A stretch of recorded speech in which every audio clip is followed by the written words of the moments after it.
The ancient oaks whispered secrets in the pre-dawn darkness, their gnarled branches reaching toward the waning moon like skeletal fingers. Seraphina Nightshade pressed her palm against the rough bark of the ceremonial tree, feeling the pulse of life beneath her fingertips, wild, untamed, calling to something deep within her soul that had yet to answer. Tonight, that would change. Tonight, on her 18th birthday, under the light of the full moon, she would finally shift. Finally become the wolf she was born to be. Sera. The voice belonged to her father, Beta Marcus Nightshade, warm and reassuring despite the tension she could sense thrumming through his powerful frame. It's time. She turned to face him, this man who had raised her with unwavering love and infinite patience. Marcus stood 6 feet 4 inches of pure muscle and authority, his dark hair streaked with premature silver from years of serving as second-in-command to Alpha Darius Bloodworth. His eyes, the same stormy gray as her own, held a mixture of pride and something else. Something that looked almost like worry. "I'm ready, Papa." The childhood endearment slipped out before she could stop it, earning her a gentle smile that softened the harsh planes of his face. "I know you are, little wolf." He reached out to tuck a strand of her long, midnight black hair behind her ear. "Your mother would be so proud." The familiar ache bloomed in Sera's chest at the mention of the woman she'd never known. Isabella Nightshade had died bringing her into the world, leaving behind only stories, a few precious photographs, and a daughter who had inherited her ethereal beauty but none of her legendary strength. At least, not yet. "Will I be like her?" Sera asked, the question that had haunted her for years finally finding voice. "Will my wolf be as powerful as hers was?" Marcus's expression grew thoughtful. "Your mother was unique, Sera. Her wolf was unlike any I'd ever seen. Silver as moonlight, with eyes that seemed to hold starlight itself." He paused, his gaze growing distant. "But power isn't everything, sweetheart. Heart matters more than strength. Compassion matters more than dominance." "Tell that to Alpha Darius," Sera muttered, earning herself a sharp look from her father. "Sera. I know. Respect the Alpha. Honor the pack hierarchy." She sighed, straightening her shoulders. "I'll be good tonight, Papa. I promise." But even as she made the vow, she couldn't shake the feeling that tonight would change everything, and not necessarily for the better. The Crimson Moon Pack ceremonial grounds occupied a natural amphitheater carved into the hillside by centuries of wind and weather.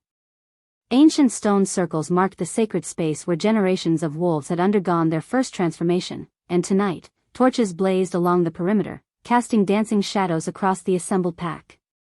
Nearly 200 wolves had gathered to witness the awakening ceremony, some in human form, others having shifted to honor the old traditions. The air thrummed with supernatural energy, the collective power of the pack creating an almost electric atmosphere that made Sera's skin prickle with awareness. At the center of it all stood Alpha Darius Bloodworth. Even in human form, Darius commanded attention. 6.5 feet of intimidating authority, with steel-gray hair and pale blue eyes that seemed to see straight through to a person's soul. He wore the traditional ceremonial robes of deep crimson silk, but Sera knew that beneath the civilized veneer lurked a predator of unmatched ferocity. Darius had held his position as Alpha for over 2 decades, and he'd done so through a combination of ruthless pragmatism and unwavering adherence to the old ways. Seraphina Nightshade, his voice rang out across the amphitheater, commanding instant silence. "Step forward." Sera's legs felt unsteady as she made her way to the center of the circle, hyper-aware of hundreds of eyes tracking her every movement. She could feel the weight of expectations pressing down on her shoulders like a physical thing. The daughter of the Beta. The child of the legendary Isabella. She was supposed to be special, destined for greatness. So why did she feel so ordinary? Tonight, Alpha Darius continued, his voice carrying the authority of absolute command. Another child of the Crimson Moon Pack comes of age. Tonight, Seraphina Nightshade will claim her birthright and join our ranks as a full member of our family. A murmur of approval rippled through the crowd. Sera caught sight of her best friend, Lydia Shadowthorne, standing near the front of the assembled wolves. Lydia had undergone her own awakening just 3 months ago, transforming into a magnificent golden wolf with amber eyes and graceful lines. She offered Sera an encouraging smile and a subtle thumbs up. The moon rises, Elder Morgana's voice creaked from somewhere behind the Alpha, ancient and knowing. The pack's eldest member rarely spoke during ceremonies, but when she did, her words carried the weight of prophecy. The time of choosing begins. Sera looked up at the sky, where the full moon hung like a beacon in the star-strewn darkness. Already, she could feel its pull, that primal call that spoke to the wolf blood running through her veins. Her heart began to race, anticipation and terror warring in her chest. "Close your eyes, child," Alpha Darius instructed, his voice surprisingly gentle. "Feel the moon's light on your skin. Let it awaken what sleeps within you." Sera obeyed, letting her eyelids flutter shut as she tilted her face toward the heavens. The moonlight felt warm against her skin, almost alive in its intensity. She could hear the whisper of wind through the trees, the distant howl of a wolf somewhere in the forest, the rapid beating of her own heart. "Come on," she pleaded silently. "Please. I need this. The pack needs this." At first, nothing happened. Then, slowly, she began to feel it, a stirring deep in her bones, a heat that had nothing to do with the summer night. Her breathing quickened as power began to build within her, unfamiliar and intoxicating. This was it. This was the moment she'd been waiting for her entire life. The heat intensified, spreading through her body like wildfire. But instead of the smooth, natural transformation she'd witnessed in others, something felt wrong. The power building within her felt alien, foreign, as if it didn't quite belong to her. Pain struck without warning. Sera's eyes snapped open as agony tore through her body, starting at her heart and radiating outward like poisoned lightning. She gasped, doubling over as her knees hit the stone floor of the ceremonial circle. The pain was unlike anything she'd ever experienced, not the good pain of shifting bones and stretching muscles, but something far more sinister. "Sera." Her father's voice seemed to come from very far away. The pain intensified, and she felt something happening to her skin. Not the familiar prickle of fur emerging, but something else entirely. Something that made the assembled pack gasp in collective horror. "Look at her arms," someone whispered. Sera forced herself to glance down at her forearms and nearly screamed. Strange markings were appearing on her skin, intricate silver patterns that looked almost like tattoos, but they glowed with an inner light that seemed to pulse in rhythm with her heartbeat. The designs were beautiful and terrifying in equal measure, covering her arms from wrist to shoulder in delicate, swirling script that seemed almost alive. "What is this?" Alpha Darius demanded, his voice sharp with alarm. "What's happening to her?" The markings spread, racing across her collarbone and up her neck.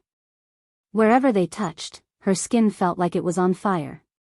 Sera tried to speak, to explain that she didn't understand what was happening, but the pain stole her voice. And then, as suddenly as it had begun, it stopped. The glowing faded, leaving behind silver markings that looked like scars etched into her skin. The pain receded to a dull ache, and Sera found herself able to breathe again. She pushed herself up onto her hands and knees, gasping for air. The markings of the cursed, Elder Morgana's voice cut through the stunned silence like a blade. "I have not seen their like in over 60 years. A collective shudder ran through the pack. Sera struggled to her feet, swaying slightly as she faced the crowd. The look she saw reflected back at her ranged from horror to disgust to outright fear. Even Lydia had taken a step backward, her face pale with shock. "What are you?" Alpha Darius's voice was deadly quiet. I don't know," Sera whispered, her voice barely audible. "I don't understand what happened. I was supposed to shift, I was supposed to." "You were supposed to become a wolf," the Alpha cut her off. "Instead, you've been marked by something dark. Something unnatural." "Papa?" Sera turned to her father, desperate for his support, for someone to tell her this was all some terrible mistake. Marcus looked stricken, his face a mask of confusion and growing dread. "The markings," he said slowly. "I've seen them before. In old books, ancient texts." He swallowed hard. They're the mark of the Lunaris bloodline. A name that meant nothing to Sera sent waves of terror through the assembled pack. The moon cursed, someone hissed from the crowd.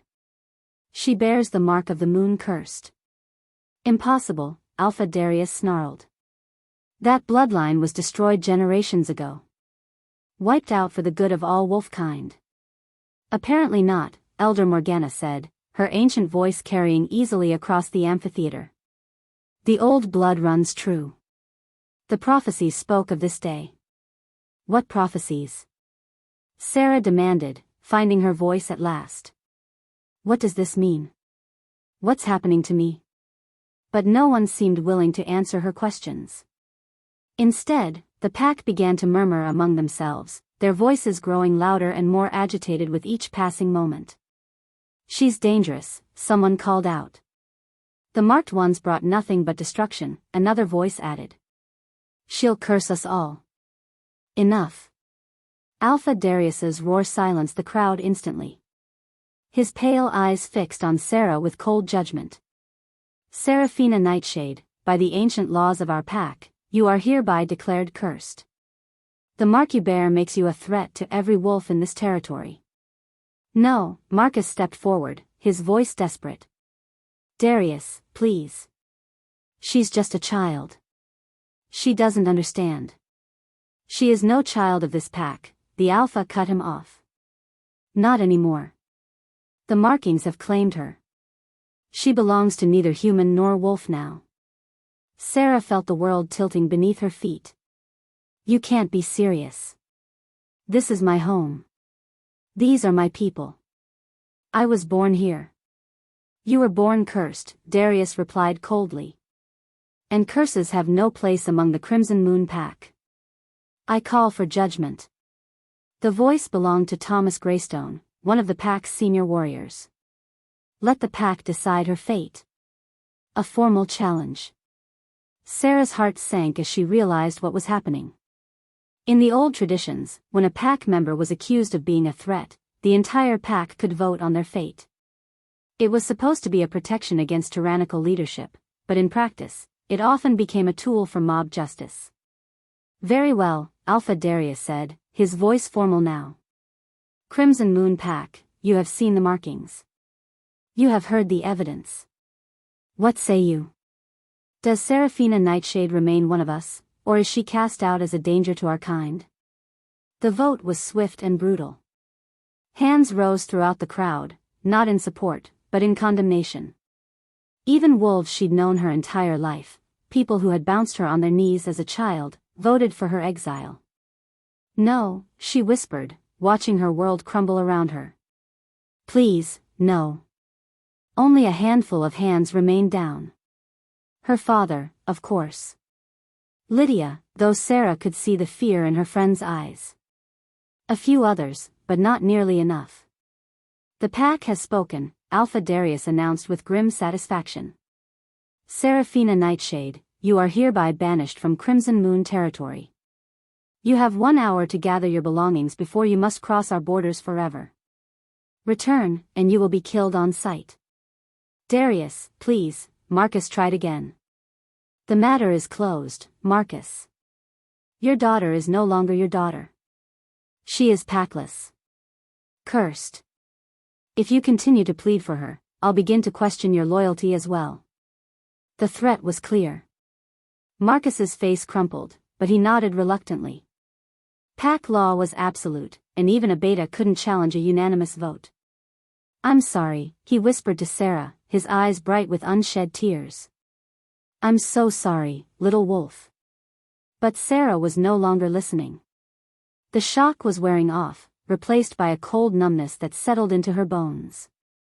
She looked around at the faces of people who had been her family, her community, her entire world. Now they looked at her like she was a monster. Fine, she said, her voice stronger than she felt. If that's what you want, then that's what you'll get. She turned to leave, but a bony hand caught her wrist. Elder Morgana had somehow moved close enough to touch her without anyone noticing, a trick that still amazed Sera after all these years. Wait, the old woman whispered, her voice so low that only Sera could hear. With movements hidden by her voluminous robes, she pressed something small and hard into Sera's palm. Your true nature will surface when death calls your name, child. Remember that. And remember that power always comes with a price. Before Sera could respond, Morgana had melted back into the crowd as if she'd never been there at all.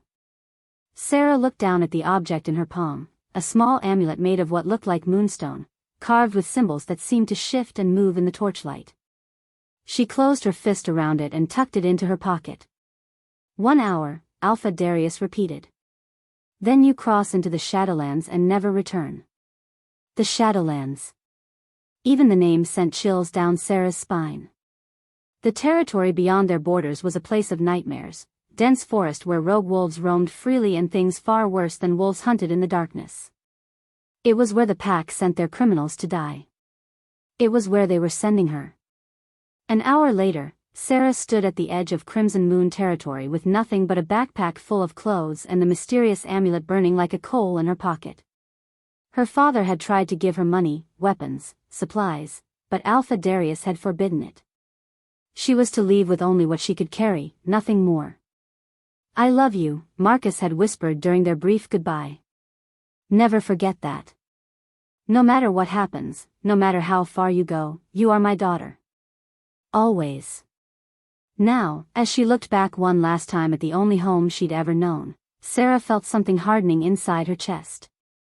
The silver markings on her arms seemed to pulse with their own heartbeat, and for a moment, she could swear she felt something else stirring within her, something that felt nothing like a wolf. She turned away from her past and stepped across the border into the Shadowlands. The forest seemed to close around her like a living thing, branches reaching out to snag her clothes and hair. The moonlight barely penetrated the canopy overhead, leaving her stumbling through patches of deep shadow broken only by occasional shafts of silver light. She'd been walking for maybe 20 minutes when she first noticed them. Eyes in the darkness. Glowing, predatory, tracking her movement through the trees. Sera's heart began to race as she realized she wasn't alone in these woods.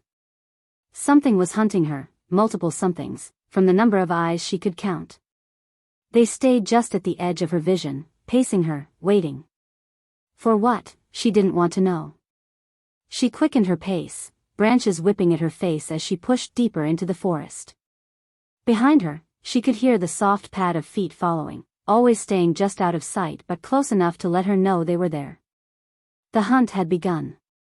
And Seraphina Nightshade, the girl who couldn't shift, the cursed one marked by silver, was the prey.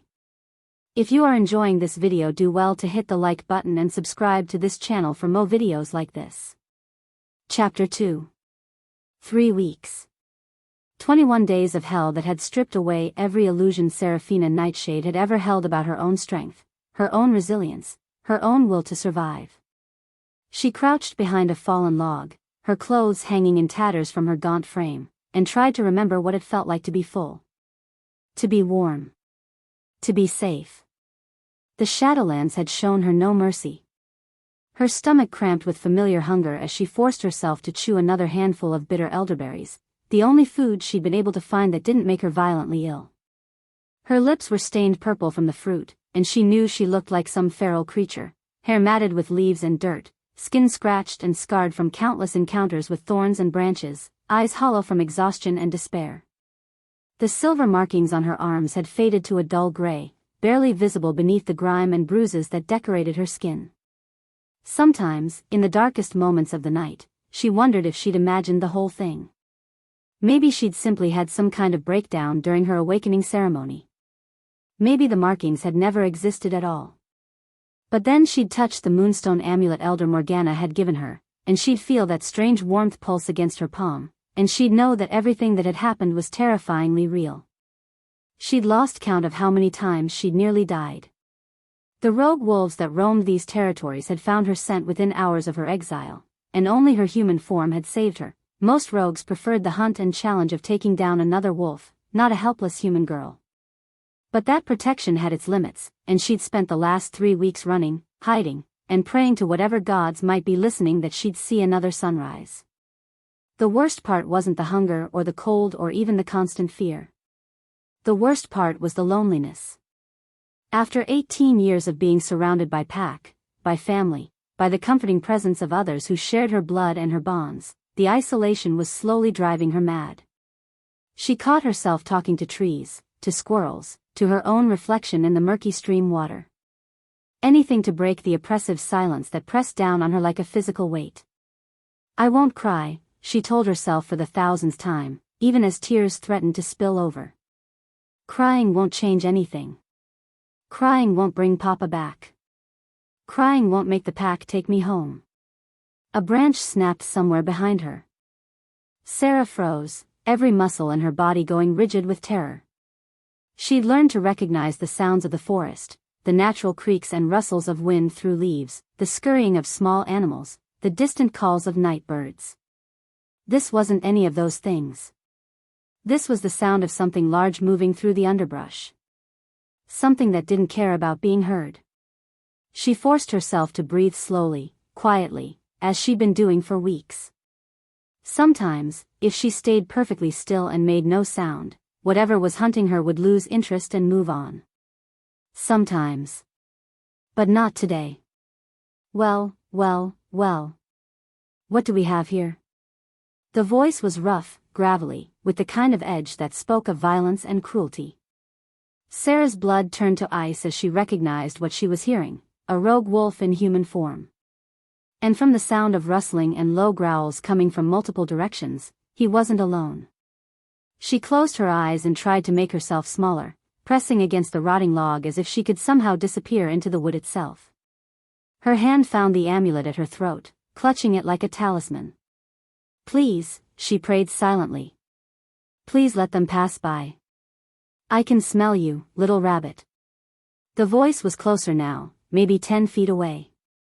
Sweet and terrified and all alone. Come out, wherever you are. Laughter echoed through the trees, harsh, predatory sounds that made Sera's skin crawl. She could hear them spreading out, surrounding her hiding spot. There was nowhere to run. Found her. Rough hands grabbed her arms and hauled her to her feet, dragging her out from behind the log and into a small clearing where 5 rogue wolves waited in human form. They were everything the stories had warned her about, scarred, wild-eyed men with the kind of feral energy that spoke of wolves who had been too long without pack, too long without civilization's restraining influence. The one who'd found her, a massive brute with arms like tree trunks and a face that looked like it had been carved from granite, grinned at her with teeth that were too sharp, too white. Half of his left ear was missing, and 3 parallel scars ran from his temple to his jaw. Look what we caught, boys, he said, his voice a rumbling purr of satisfaction. A little lost lamb, wandering all alone in our woods. She smells strange, one of the others said, a thin man with nervous eyes and twitching hands. Different. Not quite human, not quite wolf. She's packless, the leader said, inhaling deeply. Cast out. Exiled. His grin widened. That means no one's coming to look for her. No one's going to miss her. Sera found her voice at last, though it came out as barely more than a whisper. Please. I don't have anything you want. I'm just trying to survive. Oh, but you do have something we want, the leader said, circling her like a predator sizing up prey. You see, it's been a long time since we've had any entertainment.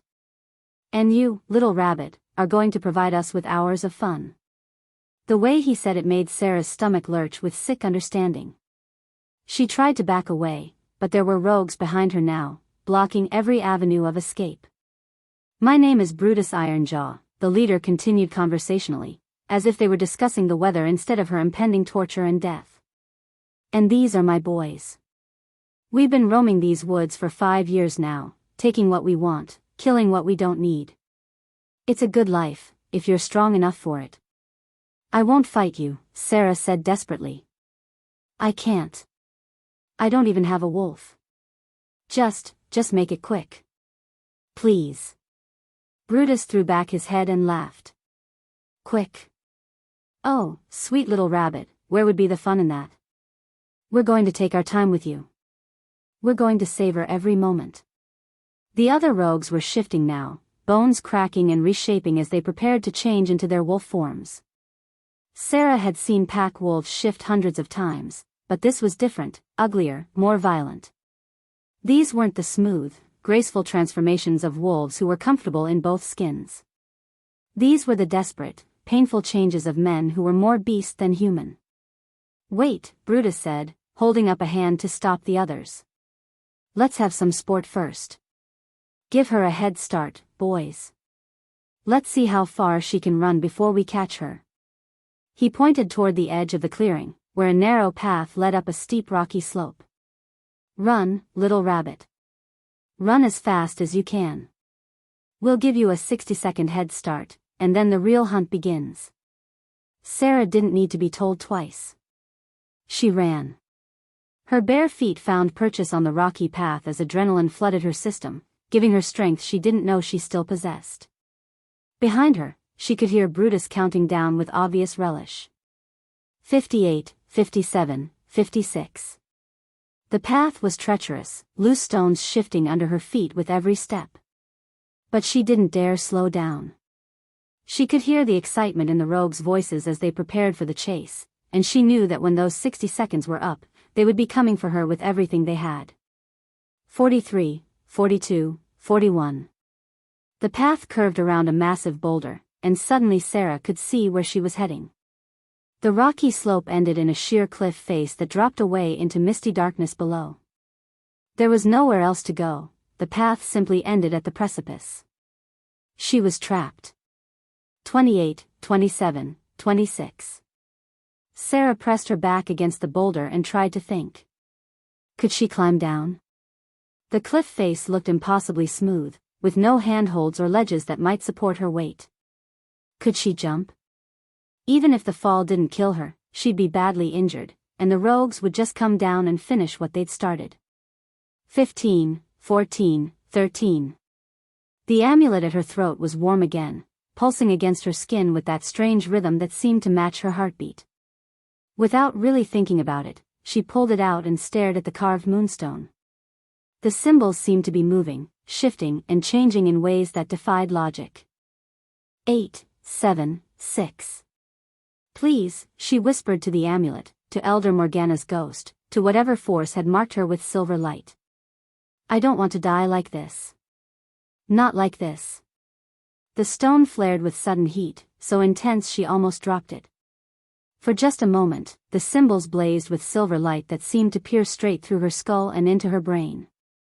"Your true nature will surface when death calls your name. 3, 2, 1. Ready or not, here we come." The howls that rose from the clearing below were nothing like the noble calls of pack wolves. These were the sounds of monsters, things that had forgotten what it meant to be civilized, to be human. Sera could hear them crashing through the underbrush, following her scent up the rocky path. She was going to die here, on this cliff, torn apart by creatures that had once been men.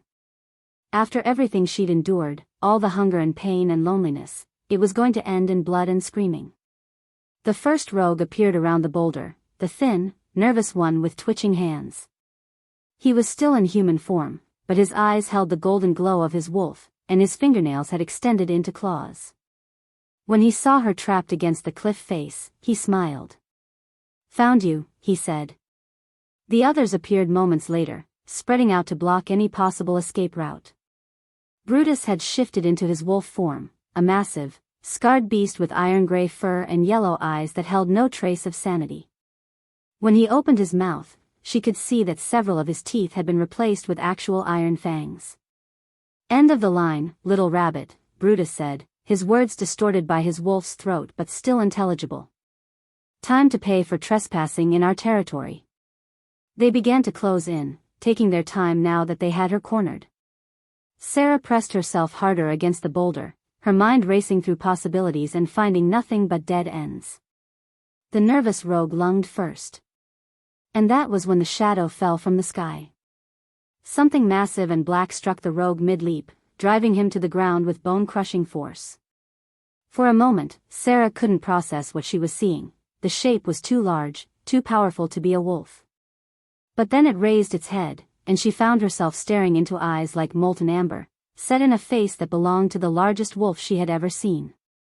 This creature was easily twice the size of Brutus, with midnight black fur that seemed to absorb the moonlight and muscles that rippled with every movement. When it opened its mouth and roared, not howled, but roared like some primordial thing from the dawn of time, the sound echoed off the cliff face like thunder. The rogues scattered, their predatory confidence evaporating in the face of this new threat. But the massive black wolf was faster than they were, faster than anything that size had any right to be. It moved like liquid shadow, flowing from one opponent to the next with devastating efficiency. The nervous rogue tried to shift into his wolf form, but the black beast was on him before the transformation was complete, massive jaws clamping down on his throat and ending his life with a wet crunch. Brutus tried to rally his remaining pack members, but they were no match for this creature. One by one, they fell, some torn apart by claws that seemed capable of rending steel, others killed by jaws that crushed bone like kindling. In less than 2 minutes, it was over. 4 rogues lay dead in the clearing, their blood soaking into the rocky ground. The 5th, a young man who couldn't have been much older than Sera herself, had fled into the forest and disappeared. Brutus lay at the foot of the cliff, his neck bent at an impossible angle. The massive black wolf turned to look at Sera, and she found herself pinned by those amber eyes. Intelligence looked back at her, ancient, calculating, and utterly inhuman. This wasn't just a wolf. This was something else entirely. "Thank you," she whispered, not sure if the creature could understand her but needing to say the words anyway. The wolf's form began to shift and change, bones cracking and reforming as it took on human shape. Sera watched in fascination and growing terror as the beast became a man, the most dangerous-looking man she had ever seen. He stood well over 6 feet tall, with broad shoulders and a lean, powerful build that spoke of controlled violence. His hair was as black as his wolf's fur, hanging just past his collar in thick waves that looked like they'd been tossed by wind and weather. But it was his face that made her breath catch, sharp cheekbones and a strong jaw, with full lips that looked like they'd been carved from stone. Scars decorated his chest and arms, pale lines that stood out against his tan skin like battle trophies. And his eyes, those amber eyes held depths that seemed older than time itself. "Well," he said, his voice a low rumble that seemed to vibrate through her bones. "What do we have here?" He moved closer, and Sera could smell him now, pine and leather and something wild that made her silver markings tingle with awareness. This close, she could see that his scars weren't random, they formed deliberate patterns, almost like the markings on her own skin but carved into flesh instead of appearing naturally. "You're not pack," he said, circling her slowly. "You smell like exile. Like abandonment." His nostrils flared as he inhaled more deeply. "But there's something else. Something unusual." "I don't know what you mean," Sera said, though even as the words left her mouth, she could feel the silver markings on her arms beginning to warm. "Don't you?" He stopped directly in front of her, close enough that she could feel the heat radiating from his skin. "Tell me, little wolf, why do you smell like moonlight and magic?" Before she could answer, he reached out and brushed his fingers across the skin of her forearm. The moment his flesh touched hers, the silver markings exploded into light. Sera gasped as power flooded through her, more intense than anything she'd felt during her failed awakening ceremony. The markings raced across her skin like living things, blazing with silver fire that lit up the entire cliff face. But this time, there was no pain, only a sense of rightness, of pieces falling into place. The man jerked his hand back, staring at her with something that might have been awe or might have been hunger. "Impossible," he breathed. "What's happening to me?"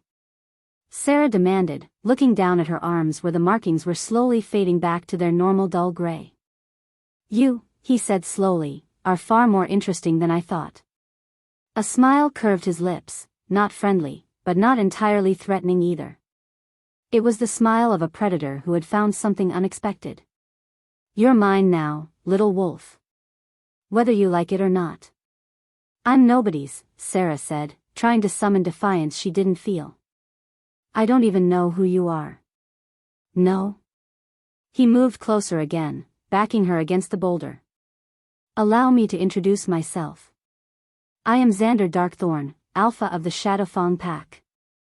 And you, little wolf, are coming home with me." I don't. But she never got to finish the sentence. Exhaustion, shock, and 3 weeks of barely surviving finally caught up with her all at once. The world tilted sideways, and darkness closed over her like a welcoming blanket. The last thing she remembered was strong arms catching her as she fell. Sera woke to warmth. Real warmth, not the fitful heat of huddling under a pile of leaves. She was lying on something soft, an actual bed with actual sheets, and someone had cleaned the dirt and blood from her skin. She could smell food nearby, real food that made her stomach cramp with desperate hunger. For a moment, she allowed herself to believe that the last 3 weeks had been a nightmare. That she was back in her childhood bedroom in the Crimson Moon Pack territory, and her father would come to check on her any moment. Then she opened her eyes. She was in a cave, but not the rough, primitive cave she might have expected. This space had been carved and shaped by skilled hands, with smooth walls and a ceiling that disappeared into shadows overhead. Soft furs covered the floor, and oil lamps provided warm, flickering light. It was comfortable, even luxurious in its own rough way. "You're awake." The voice came from across the room, where Zander Darkthorne sat in a chair carved from what looked like a single piece of dark wood. He'd changed clothes since their encounter on the cliff. Gone were the torn pants that had been his only covering after shifting. Now he wore black leather pants and a white shirt that emphasized the breadth of his shoulders. But his amber eyes were just as intense as she remembered. "Where am I?" she asked, struggling to sit up. Someone had dressed her in clean clothes, a simple brown dress that was clearly handmade but well crafted. "My territory," he said. "The Shadowfang Pack lands. You're safe here." Safe. She tested the word, trying to remember what it felt like. From who? From everyone who would hurt you for what you are. His gaze was steady, unreadable. Including your former pack. The reminder of her exile hit like a physical blow. Sera looked down at her hands, where the silver markings were barely visible in the lamplight.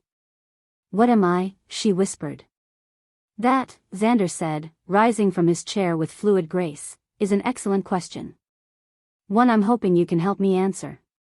He moved to a small table near the bed and picked up a wooden tray laden with food, bread, cheese, dried meat, and fresh fruit that made Sera's mouth water. But instead of offering it to her immediately, he studied her face. "When I touched you," he said slowly, "your markings responded. They blazed with power I haven't felt in over a century." "A century?" Sera blinked.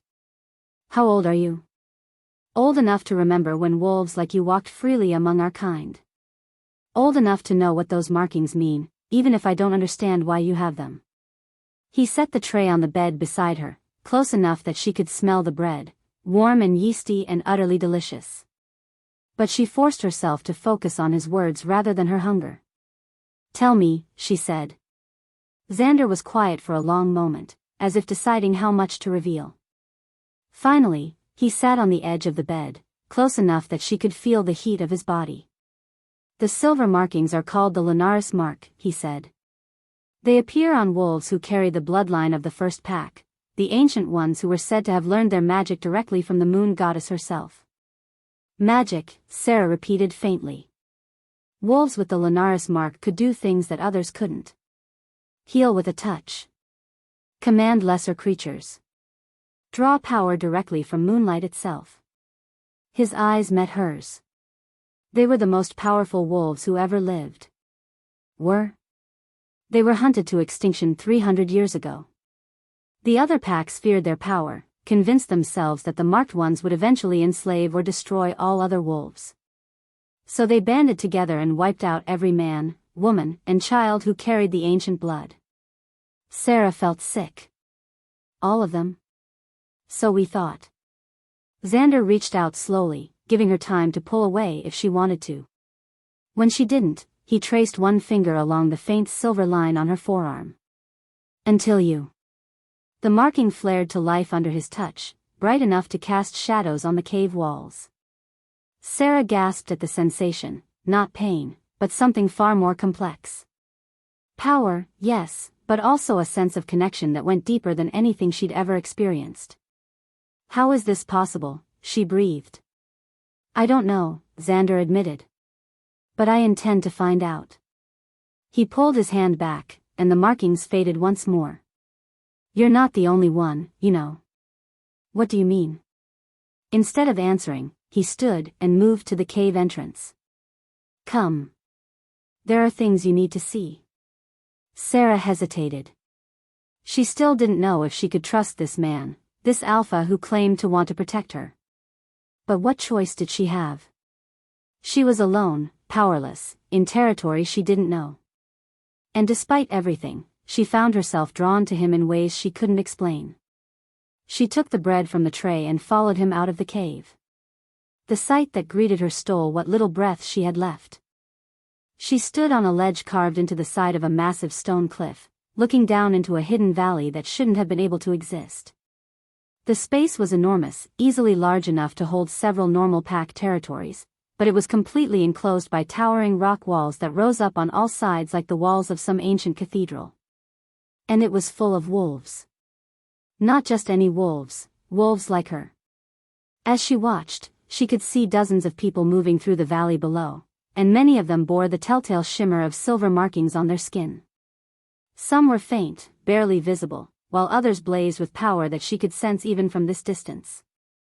Welcome, Zander said, his voice soft with something that might have been pride, to the Shadowlands pack. Home to every outcast, exile, and marked wolf who has nowhere else to go. There are so many, Sera whispered. 73 at last count, he confirmed. Not all of them carry the ancient blood, many are simply wolves who were rejected by their birth packs for other reasons. But among them are 12 others who bear the Lunaris mark. 12 others like me.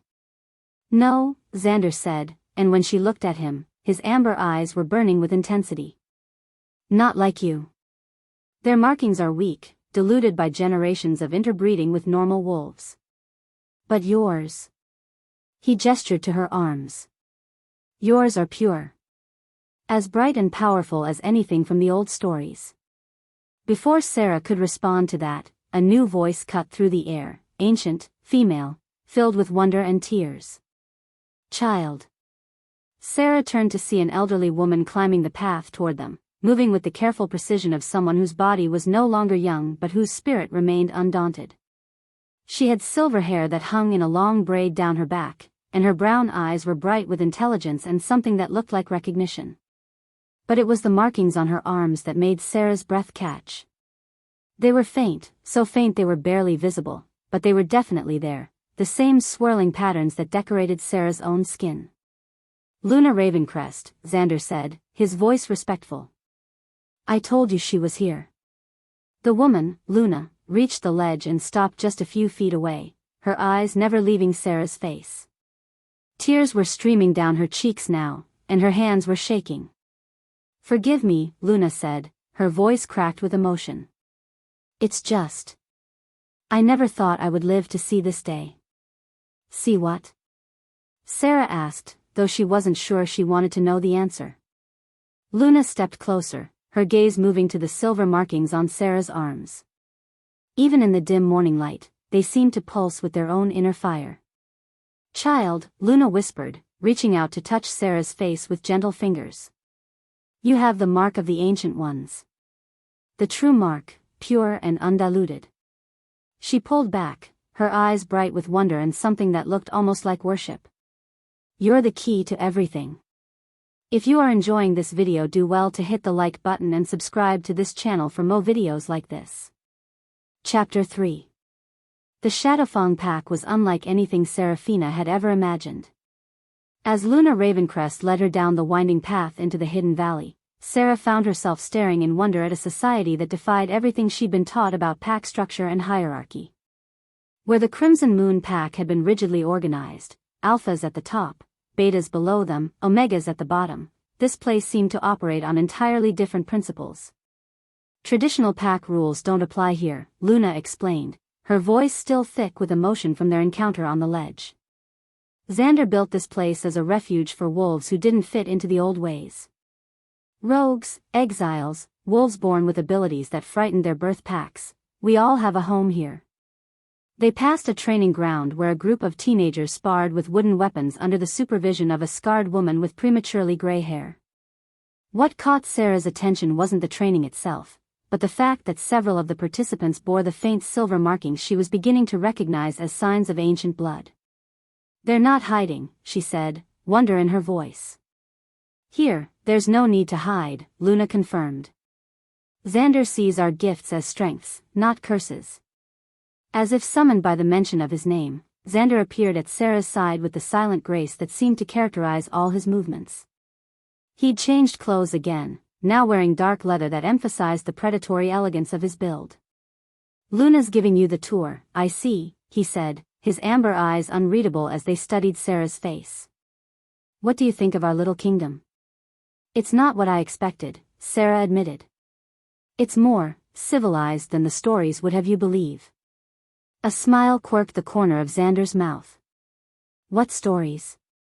"The ones about rogue packs. How they're savage, lawless, ruled by the strongest and most brutal." She gestured around the valley, where she could see gardens being tended, children playing safely, and what looked like a bustling marketplace near the center of the settlement. "This looks more like a functioning community than a den of criminals." "That's because it is a functioning community," a new voice said from behind them. "We just happen to be a community of wolves that nobody else wanted." Sera turned to see a man approaching, tall and lean, with sandy brown hair and warm hazel eyes that crinkled at the corners as if he smiled often. He carried himself with the easy confidence of someone comfortable in his own skin, and when he moved, she could sense the controlled power that marked him as more than just another pack member. "Kai Stormwind," Zander said by way of introduction. "My beta." "Kai, meet Seraphina Nightshade." Kai's expression shifted as he heard her surname, his eyebrows rising with surprise. "Nightshade? As in Marcus Nightshade, beta of the Crimson Moon Pack?" "My father," Sera said quietly. "I know your father," Kai said, his voice warm with respect. "We've had dealings with the Crimson Moon Pack in the past.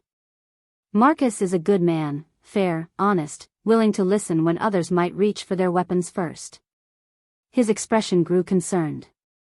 "How did you end up here? Did something happen to your pack?" Sera felt the familiar ache bloom in her chest. "They exiled me. During my awakening ceremony, I didn't shift properly. These markings appeared instead." She rolled up her sleeves, showing the silver patterns that decorated her arms. "They declared me cursed and cast me out." Kai's face darkened with anger. "Idiots," he muttered. "If they'd had any sense, they would have." "Kai." Zander's voice carried a warning note that made his beta fall silent immediately. "That's enough." But Sera had caught the implication. "They would have what? What should they have done?" "Recognized you for what you are," Luna said softly.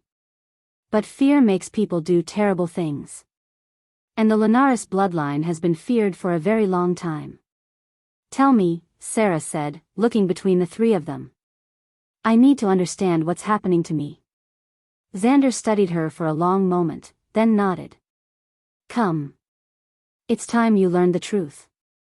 They gathered in what Luna called the memory cave, a smaller chamber carved into the cliff face, its walls covered with ancient paintings and symbols that seemed to dance in the flickering lamplight. Luna settled onto a pile of furs with the careful movements of age, while Zander and Kai flanked Sera on either side. "The stories begin with the first pack," Luna said, her voice taking on the cadence of an experienced storyteller. "Long before there were territories or pack boundaries, when wolves first learned to take human shape, there was only one pack, the Children of the Moon." The paintings on the walls seemed to come alive as she spoke, showing scenes of wolves running beneath a silver moon, of transformation and magic that took Sera's breath away. "The moon goddess herself walked among them in those days," Luna continued. "She chose certain wolves to be her direct servants, marking them with silver light that allowed them to channel her power. These were the Lunaris, the moon-touched." "What could they do?" Sera asked, unconsciously rubbing her arms where her own markings lay hidden beneath her sleeves. "Everything," Kai said quietly. "Heal injuries with a touch. Command the lesser creatures of the forest. draw strength directly from moonlight. Some could even see the future, or speak with the spirits of the dead. They were living bridges between the mortal world and the divine, Luna added. And for many generations, they used their gifts to guide and protect all wolves. What happened? Though Sera suspected she already knew the answer. Fear, Zander said, his voice hard with old anger. As the wolf population grew and spread, the unmarked wolves began to outnumber the Lunaris. They started to whisper that the moon-touched thought themselves superior, that they planned to enslave or eliminate normal wolves. Did they? Sera asked. No, Luna said firmly. The Lunaris were protectors, not conquerors. But fear doesn't need facts to flourish. The whispers became rumors, the rumors became accusations, and the accusations became a war. The paintings on the walls shifted, showing scenes of battle, silver light clashing with ordinary wolf strength, blood soaking into forest floors, the bright markings of the Lunaris dimming as their bearers fell. The Great Purge lasted 7 years, Luna continued, her voice heavy with old grief. By the end, every known Lunaris bloodline had been wiped out. The survivors, if there were any, went into hiding so deep that they forgot their own heritage. But some must have survived, Sera said, thinking of the faint markings she'd seen on other pack members. Otherwise, how would there be any Lunaris wolves left at all? Hidden bloodlines, Zander said. Wolves who carried the genetic markers but whose markings were so faint they went unnoticed. Over the centuries, those diluted bloodlines occasionally produced children with slightly stronger gifts, usually just enough to be labeled different and exiled by their birth packs. Like the wolves here, Sera realized. Like most of the wolves here, Luna confirmed. But you. She studied Sera with those bright, knowing eyes. Your markings are stronger than any I've seen in my lifetime. Your bloodline isn't diluted, it's pure. The weight of that revelation settled over Sera like a heavy cloak. That's impossible. My mother was Isabella Nightshade. She was from the Crimson Moon Pack, same as my father. Was she? Zander asked quietly. Or was that simply what everyone believed?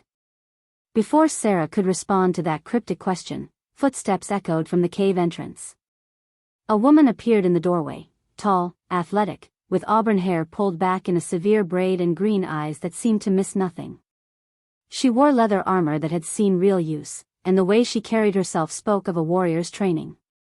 Alpha, she said, her voice crisp and professional. We need to talk. Nova, Zander said, rising smoothly to his feet. What is it? Nova Silvermoon, for this had to be the female warrior Luna had mentioned, stepped into the cave, her gaze sweeping over the assembled group before settling on Sera with obvious suspicion. It's about her, Nova said bluntly. The pack is talking.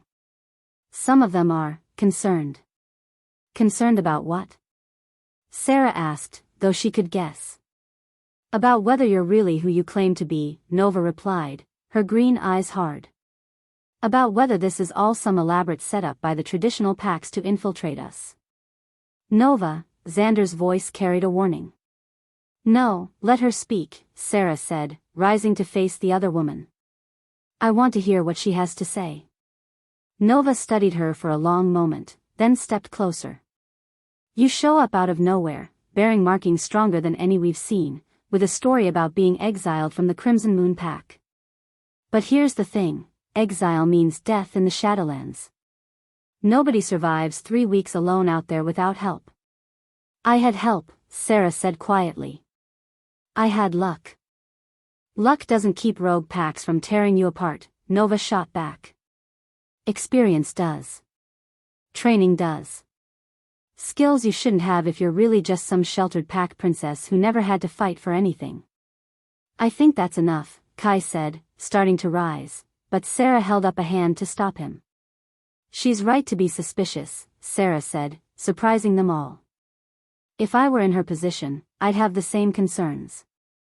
But I am who I say I am, and I'm not here to hurt anyone. Nova's expression softened slightly, though the suspicion remained. Then prove it. How? Train with us. Show us what you can do. If you're really just an exiled pack member with no combat experience, it'll be obvious soon enough. Zander started to object, but Sera spoke first. I accept. Sera, he began. I need to do this, she said, meeting his amber eyes steadily. For them, and for me. I need to know what I'm capable of. The training ground was a circular space carved into the valley floor, surrounded by tiered seating that could accommodate the entire pack when necessary. As word spread that the newcomer was going to spar with Nova, wolves began gathering to watch, some curious, others clearly hoping to see Sera humiliated. The rules are simple, Nova explained as they faced each other in the center of the circle. No claws, no teeth, no deliberate maiming. First one to yield or be pinned for a count of 5 loses. Sera nodded, trying to project confidence she didn't feel. She'd never had formal combat training. The Crimson Moon Pack had believed in protecting their young, especially the daughters of high-ranking members. But she'd watched countless sparring sessions, and 3 weeks in the Shadowlands had taught her a few things about fighting for survival. Begin, Zander called from the edge of the circle.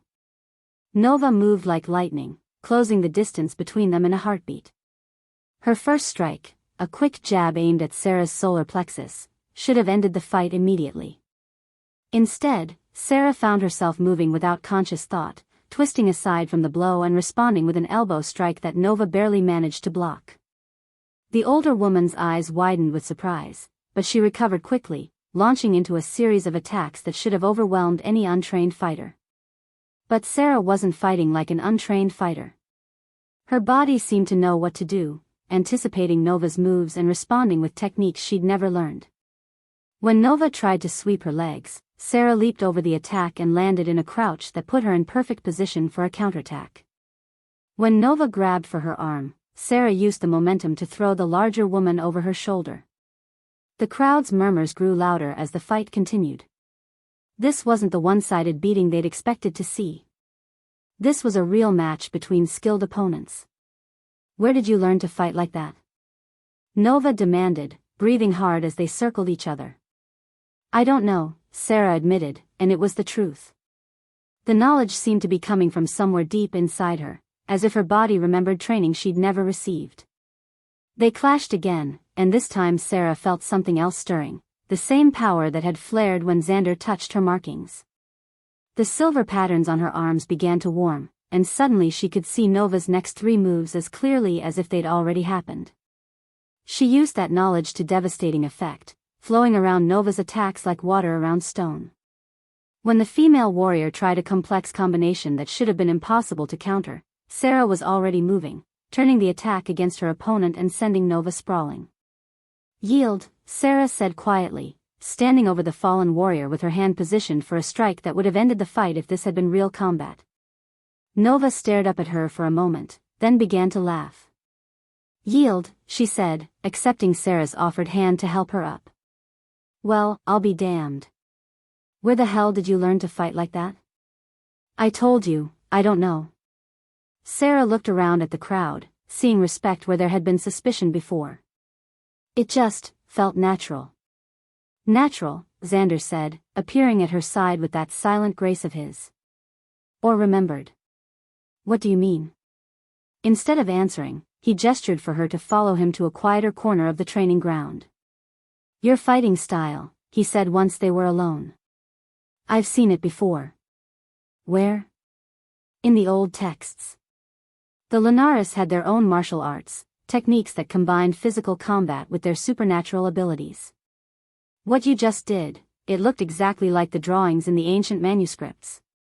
Sera felt a chill run down her spine. That's impossible. I've never seen any ancient manuscripts. I don't know anything about Lunaris fighting techniques. Your body knows, Zander said softly. The bloodline remembers, even when the mind doesn't. He stepped closer, close enough that she could smell his scent, pine and leather and something wild that made her pulse quicken. There's so much you don't understand about what you are, Seraphina. So much power sleeping inside you, waiting to be awakened. Then teach me, she said, meeting his gaze steadily. Help me understand.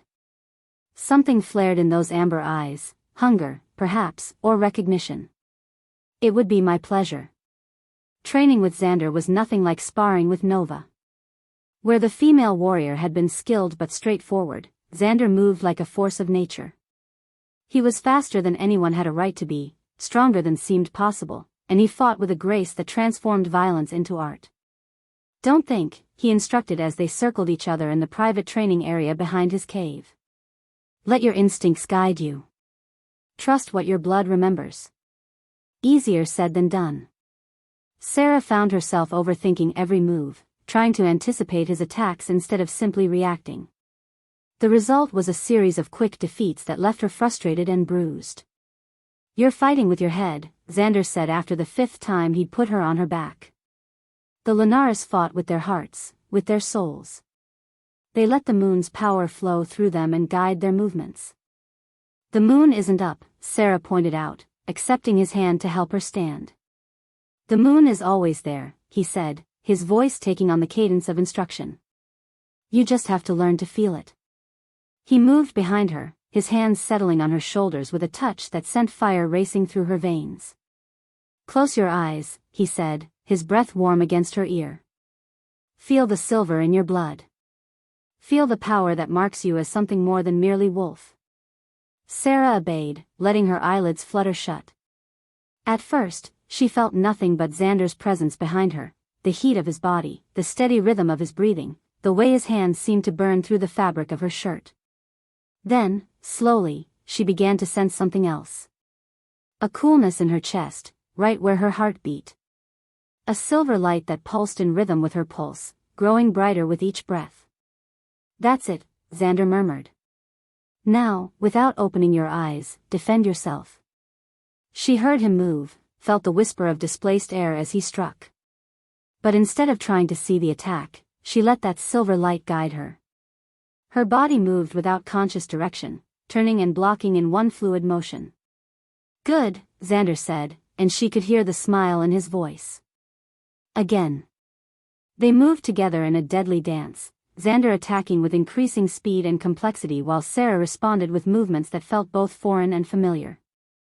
The silver light in her chest grew brighter with each exchange, and she began to understand what he meant about fighting with her heart instead of her head. This wasn't just combat, it was communion. A connection between her human mind and the supernatural power that flowed in her veins. Beautiful, Zander said as they broke apart, both breathing hard from the exertion. You're beginning to understand. Sera opened her eyes and found him standing close enough to see the flecks of gold in his amber eyes, close enough to feel the heat radiating from his skin. The silver markings on her arms were glowing softly, and she could see similar patterns of light flickering beneath his shirt. You have them too, she whispered, reaching out to touch his chest where the glow was strongest. Zander caught her hand before it could make contact, his fingers wrapping around her wrist with gentle but implacable strength. Don't, he said, his voice rough. Why? Because if you touch me while your power is active. He trailed off, his gaze dropping to her lips. Because I'm not sure I'd be able to stop myself from claiming you right here and now. The words sent heat flooding through Sera's body, a warmth that had nothing to do with their sparring and everything to do with the way he was looking at her. Like she was something precious and dangerous and utterly irresistible. Maybe I don't want you to stop, she said, the words escaping before she could think better of them. Zander's eyes blazed, and for a moment she thought he might close the distance between them. She could see the want in his face, the hunger that matched her own. But then he stepped back, releasing her hand as if it had burned him. You don't understand what you're getting into, Seraphina, he said, his voice carefully controlled. You don't know what I am, what I've done. If you knew the truth. Then tell me the truth, she challenged. Stop protecting me from whatever secrets you think I can't handle. For a moment, she thought he might actually do it. His face went through a series of expressions, longing, regret, something that looked almost like pain. But before he could speak, the sound of running footsteps interrupted them. Kai appeared at the entrance to the training area, his face grim with urgency. Zander, he said, breathing hard. We have a problem. What is it? Messenger from the Eastern Territories. The Crimson Moon Pack. Kai's gaze flicked to Sera, and she saw something like pity in his hazel eyes. They've been attacked. Sera felt the world tilt beneath her feet. Attacked? By who? Unknown force, Kai said quietly. The messenger said it wasn't like anything they'd seen before. Creatures that moved like shadows, immune to normal weapons. They hit fast and hard, then disappeared with several pack members. Who? Sera demanded, though she was afraid she already knew. Who did they take? Kai's expression grew even grimmer. The Beta. Marcus Nightshade is missing, along with 6 others. The pack is requesting aid from all neighboring territories. Sera's knees buckled, and only Zander's quick reflexes kept her from hitting the ground. Her father, her gentle, loving father who had tried so hard to protect her, was gone. Taken by creatures that sounded like something out of nightmares. I have to go, she said, struggling to stand. I have to help look for him. Absolutely not, Zander said firmly. It's too dangerous. You don't know these territories, and you're not trained for this kind of mission. He's my father. And you're untrained, unmarked by any official pack, and vulnerable to whoever or whatever took him, Zander replied, his voice gentle but implacable. I won't let you throw your life away. You won't let me? Sera's grief transformed into anger, hot and bright and cleansing. You're not my alpha, Zander. You don't get to make that choice for me. As long as you're in my territory, under my protection, I do, he said, his own voice hardening. I'm sorry, Seraphina, but my decision is final. Sera stared at him for a long moment, seeing not the man who had saved her or the teacher who had begun to unlock her power, but just another alpha trying to control her life. The silver markings on her arms flared with angry light. Fine, she said, her voice deadly quiet. I understand perfectly.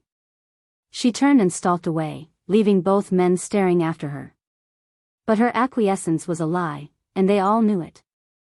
Sera waited until the middle of the night, when the pack settlement was quiet and most of the wolves were asleep. She'd spent the evening preparing, gathering supplies, studying the maps she'd seen in the communal areas, memorizing the path that would take her out of the hidden valley and back toward her former home.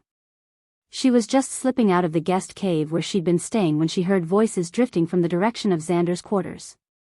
She recognized his voice, and Kai's, speaking in low urgent tones. Something made her pause, pressing herself against the stone wall to listen. Can't let her find out, Zander was saying. Not yet. Not until I know how she'll react. She's going to find out eventually, Kai replied. And when she does, she's going to feel betrayed. By all of us, but especially by you. I know. Zander's voice was heavy with something that sounded like guilt. But what choice did I have? If I'd told her the truth about that night, she would never have trusted me. Never let me help her. What truth? Sera whispered to herself, leaning closer. If she finds out what you did to her pack, Kai continued, she'll never forgive you. You know that, right? Sera's blood turned to ice. What he did to her pack. I didn't have a choice, Zander said again. The shadow beasts were tracking the Lunaris bloodlines. If I hadn't acted when I did, they would have taken her too. At least this way, she was already safely exiled when they attacked. Shadow beasts. The creatures that had attacked the Crimson Moon Pack. And somehow, Zander had known they were coming. You could have warned them, Kai said. And revealed that I'd been watching Seraphina? That I knew what she was before her own pack figured it out? Zander's laugh was bitter. They would have killed me on sight, and then the shadow beasts would have taken everyone. Sera felt sick. Zander had known about the attack. Had known her pack was in danger, and he'd done nothing to save them. Had let her father be taken, had let her people suffer, all to protect some secret agenda she didn't understand. She turned away from the conversation, her heart breaking all over again. Another betrayal. Another person she'd trusted who had lied to her. But this time, she wasn't going to wait around to be told what was best for her. This time, she was going to save the people she loved herself. Sera slipped away into the darkness, heading for the valley's exit and the dangerous journey that waited beyond. Behind her, Zander and Kai continued their conversation, unaware that their carefully guarded secret had just been exposed. And in the shadows of the hidden valley, silver markings began to glow with the cold light of betrayal and determination. If you are enjoying this video, do well to hit the like button and subscribe to this channel for more videos like this. Chapter 4. The journey back to Crimson Moon territory took Sera 2 days of hard travel through terrain that seemed determined to kill her. Without Zander's protection or the relative safety of the hidden valley, every shadow could hide a predator, every sound could signal danger.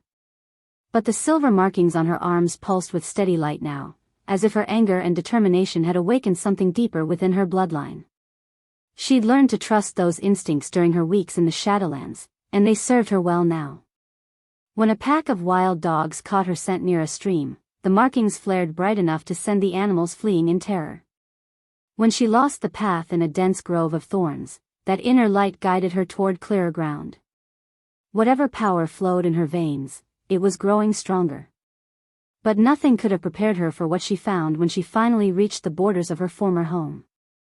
The devastation was total. Where once the Crimson Moon Pack's main settlement had stood, dozens of sturdy log buildings arranged around the ceremonial amphitheater, now only blackened ruins remained. The acrid smell of smoke still hung in the air, though the fires had clearly been extinguished days ago. Broken timber and shattered stone littered the ground like the bones of some massive creature, and strange burn marks scarred the earth in patterns that hurt to look at directly. Sera picked her way through the wreckage with her heart in her throat, searching for any sign of survivors. The pack house where she'd grown up was nothing but a collapsed shell, its roof caved in and its walls reduced to charred beams. The healer's lodge, the elders' meeting hall, even the children's nursery, all destroyed with a thoroughness that spoke of deliberate malice. "Hello?" she called softly, afraid to raise her voice but desperate for any response. "Is anyone there?" Nothing. Only the whisper of wind through the ruins and the distant cry of carrion birds. She was making her way toward what had once been the pack's central meeting area when she heard it, a sound so faint she almost missed it. Whimpering, coming from somewhere beneath a pile of collapsed timber. "Hello." This time she didn't care who heard her. "Someone's there." "Hold on." Sera threw herself at the debris, pulling away broken boards and chunks of stone with desperate strength. The silver markings on her arms blazed as she worked, and she found herself lifting beams that should have been far too heavy for her human form. "Sera?" The voice was weak, disbelieving, but utterly familiar. Sera's heart leaped as she cleared away the last of the rubble to reveal a small cellar space where someone had taken shelter during the attack. Lydia. Her childhood friend looked terrible, covered in dust and dried blood, her golden hair matted with debris, her clothes torn and singed. But she was alive, and when she saw Sera, tears began streaming down her dirt-stained cheeks. "Sera, oh goddess, Sera." Lydia struggled to climb out of the cellar, and Sera reached down to help pull her free. "I thought you were dead. I thought the Shadowlands had killed you." They embraced with desperate relief, two survivors clinging to each other in the midst of devastation. For a moment, Sera allowed herself to feel simple gratitude that she wasn't completely alone. Then the reality of the situation crashed back over her. "What happened here?" she demanded, pulling back to study Lydia's injuries. "The messenger said shadow beasts, but I don't understand." "They came 3 nights ago," Lydia said, her voice shaking with remembered terror. "Just after moonrise. We were having the monthly pack meeting when they attacked." "What did they look like?" "Like wolves, but wrong somehow. Bigger than any natural wolf, with red eyes that glowed in the dark. And they moved like smoke, like they weren't entirely solid." Lydia shuddered. "Our claws and teeth couldn't touch them, but their attacks." She gestured to the destruction around them. "They went through our defenses like we were made of paper." "How many survivors?" "I don't know.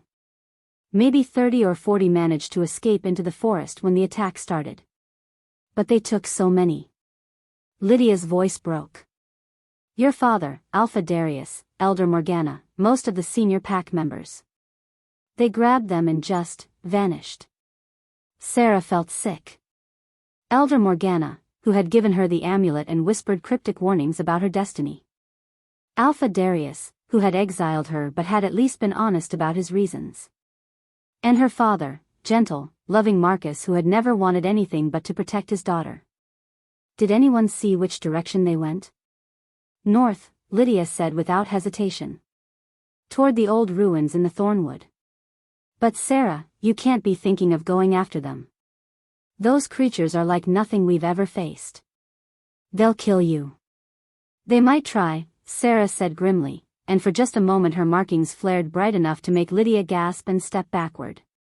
Sera, what, your markings, they're so much brighter than before. What happened to you out there? I learned what I really am, Sera said.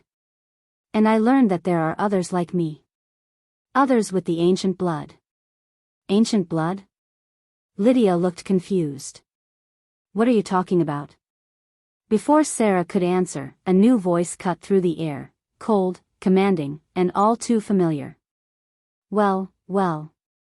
Look what the wind blew back to our territory. Sera spun around to see a figure emerging from the ruins of the pack house.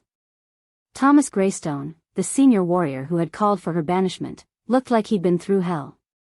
His left arm was in a makeshift sling, deep claw marks scored his face, and his clothes were singed and torn. But his eyes held the same cold contempt they'd shown during her exile. Thomas, Lydia said with relief. Thank the goddess you're alive. No thanks to her, Thomas said, his gaze never leaving Sera's face. She brought this curse down on us. What are you talking about? Sera demanded. The creatures spoke before they attacked, Thomas said, limping closer. They said they'd come for the moon-marked. Said they could smell ancient blood in our territory. His voice turned ugly. Guess whose scent they were following? The accusation hit Sera like a physical blow. You think I led them here? I think you're exactly what Alpha Darius said you were, cursed. And your curse has destroyed our pack. That's enough, Lydia said firmly, stepping between them. Sera didn't cause this, Thomas. She was exiled weeks ago. Was she? Thomas's smile was cold. Or has she been lurking in the shadows, waiting for the perfect moment to strike? Face it, Lydia, she shows up the same day our territory is attacked by creatures hunting ancient bloodlines. That's not a coincidence. Sera felt anger building in her chest, hot and bright.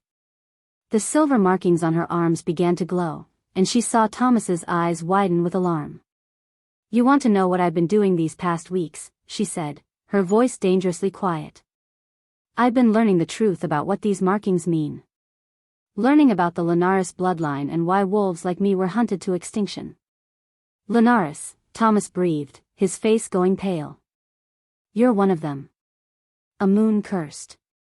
I'm moon blessed, Sera corrected, the words coming from some deep knowledge she'd inherited along with her power. And if those creatures are hunting ancient bloodlines, then I'm the only one who might be able to stop them. You? Thomas laughed harshly. You couldn't even shift during your awakening. What makes you think you can face monsters that our strongest warriors couldn't touch? Because I'm not the same person I was during my awakening, Sera said. The markings on her arms were blazing now, bright enough to cast silver shadows on the ruined buildings around them. Because I've learned what I'm capable of. To prove her point, she reached out and touched a broken beam that lay nearby. The wood was charred and brittle, clearly beyond salvage. But under her touch, it began to change. The char flaked away, revealing healthy timber beneath. The cracks sealed themselves, and the beam straightened until it looked newly cut. Both Thomas and Lydia stared in shock. How? Lydia began. Lunar magic, Sera said simply. The power of the moon goddess herself, passed down through the ancient bloodlines. This is what the other packs feared. This is why they tried to wipe us out. And this is why those creatures came for you, Thomas said, but his voice had lost some of its hostility. Fear was creeping in to replace the contempt. Maybe, Sera admitted. But that means I'm also the one best equipped to get our people back. Our people? Thomas shook his head. You're not part of this pack anymore, remember? You were exiled. By a pack that's now scattered or captured, Sera replied. By an alpha who's been taken by the same creatures that are probably torturing my father right now. She stepped closer to Thomas, letting him see the full power blazing in her silver markings. The old rules don't apply anymore. The old fears don't matter. The only thing that matters is saving the people we love. Thomas was quiet for a long moment, studying her face. Finally, he nodded reluctantly. You really think you can do it? Face these shadow beasts and win? I think I have to try, Sera said. Because if I don't, they'll keep hunting. They'll keep taking wolves with ancient blood until there are none of us left. Us? Lydia asked quietly. Sera looked at her oldest friend, this girl who had once shifted into a beautiful golden wolf while Sera collapsed in failure and pain. I'm not the only one, Lydia. There are others like me, wolves who carry the ancient bloodlines but were cast out by their birth packs. We've found each other, and we're learning to use our gifts. Where? Thomas demanded. Where are these others? Sera hesitated. Telling them about the Shadowfang pack would mean revealing Zander's existence, and after what she'd overheard, she wasn't sure how much she could trust him. But she needed help, and Thomas and Lydia deserved to know the truth. There's a hidden pack, she said finally. Led by an alpha named Zander Darkthorne. He's been gathering wolves like me, exiles and outcasts with ancient blood. Teaching us to use our powers. Zander Darkthorne, Thomas repeated, his expression growing thoughtful. I've heard that name. He's supposed to be some kind of rogue alpha. Dangerous. He is dangerous, Sera said, thinking of amber eyes and deadly grace, of training sessions that had awakened power she'd never dreamed of possessing. But not to us. He protects wolves that other packs would kill or exile. And you trust him? Lydia asked. Sera's heart clenched as she remembered the conversation she'd overheard, Zander admitting that he'd known about the attack, that he'd done something to her pack. But regardless of his secrets, regardless of the betrayal that still burned in her chest, she knew one thing for certain. I trust his commitment to protecting ancient bloodlines, she said carefully. And right now, that's what matters. Thomas studied her for another long moment, then sighed. What do you need from us? Information. You said the creatures went north toward the Thornwood ruins. What else do you know about them? They weren't just hunting randomly, Thomas said. They seemed to know exactly who they were looking for. They went straight for your father, for Alpha Darius, for Elder Morgana. Anyone with strong bloodlines or positions of authority. Elder Morgana, Sera said, her hand unconsciously moving to the amulet at her throat. Did she say anything before they took her? She was shouting something about ancient prophecies and the moon's daughter, Lydia said. But you know how she was, always speaking in riddles. Moon's daughter. Another piece of the puzzle that Sera didn't understand, but she filed it away for later consideration. What about the Thornwood ruins? She asked. What's there? Old temple, Thomas said. Dates back to before the Great Purge, from what the stories say. It's supposed to be cursed. No pack has claimed that territory in over a century. A temple from before the Purge, Sera mused. That would make it a Lunaris sacred site. You think that's significant? I think these creatures know exactly what they're doing, Sera said grimly. They're not just hunting ancient bloodlines, they're trying to corrupt or destroy our sacred places too. She turned to look north, toward the dark line of the Thornwood forest visible in the distance. Somewhere in that wilderness, her father was being held prisoner by monsters that fed on fear and ancient magic.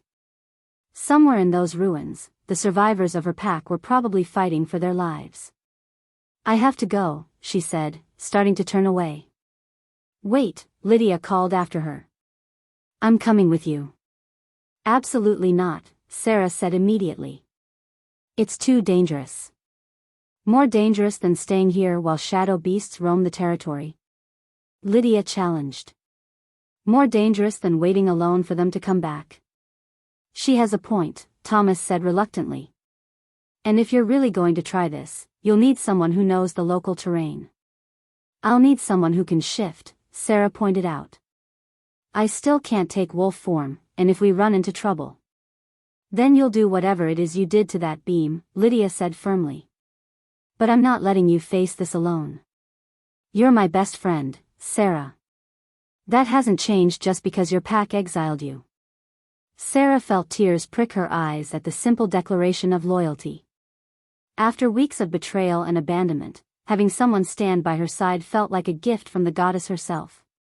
And what about you? She asked Thomas. The senior warrior was quiet for a moment, his gaze moving over the ruins of their home. Someone needs to find the other survivors, help them regroup, he said finally. But if you can really bring back our captured pack members. I'll try, Sera promised. I can't guarantee success, but I'll try. Thomas nodded. Then may the moon goddess watch over you both. They set out for the Thornwood just before sunset, traveling light and fast through terrain that Sera remembered from her childhood. This had been the edge of Crimson Moon territory, the wild borderlands where young wolves weren't supposed to venture without supervision. Now it felt like walking through a graveyard. Tell me about this Zander, Lydia said as they picked their way along a game trail that led north. What's he like? Sera was quiet for a moment, trying to find words for the complex emotions that Zander Darkthorne stirred in her. Powerful, she said finally. Dangerous. He saved my life when I was about to be killed by rogue wolves. And what? And you're in love with him, Lydia said matter-of-factly. Sera nearly tripped over her own feet. I am not. Please, Lydia interrupted with a laugh. I've known you since we were cubs, Sera. I can tell when you're smitten. The question is, does he return your feelings? Did he? Sera thought about the training sessions, the way Zander's eyes had blazed when she'd offered to let him claim her, the careful control in his voice when he'd pulled away. She thought about the hunger she'd seen in his face, and the guilt she'd heard in his conversation with Kai. It's complicated, she said. It always is with alphas, Lydia said sagely.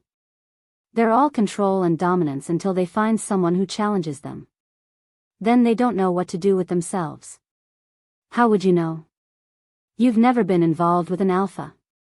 No, but I've watched enough of them try to court pack females to recognize the signs. Lydia grinned. Plus, there was that whole drama with Alpha Darius's son last year, remember? Sera remembered.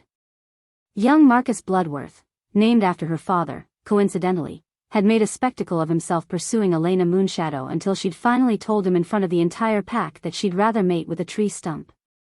This is different, Sera said. Because he's a rogue alpha? Because he's been lying to me. The words came out more bitter than she'd intended. About important things. About things that affect people I love.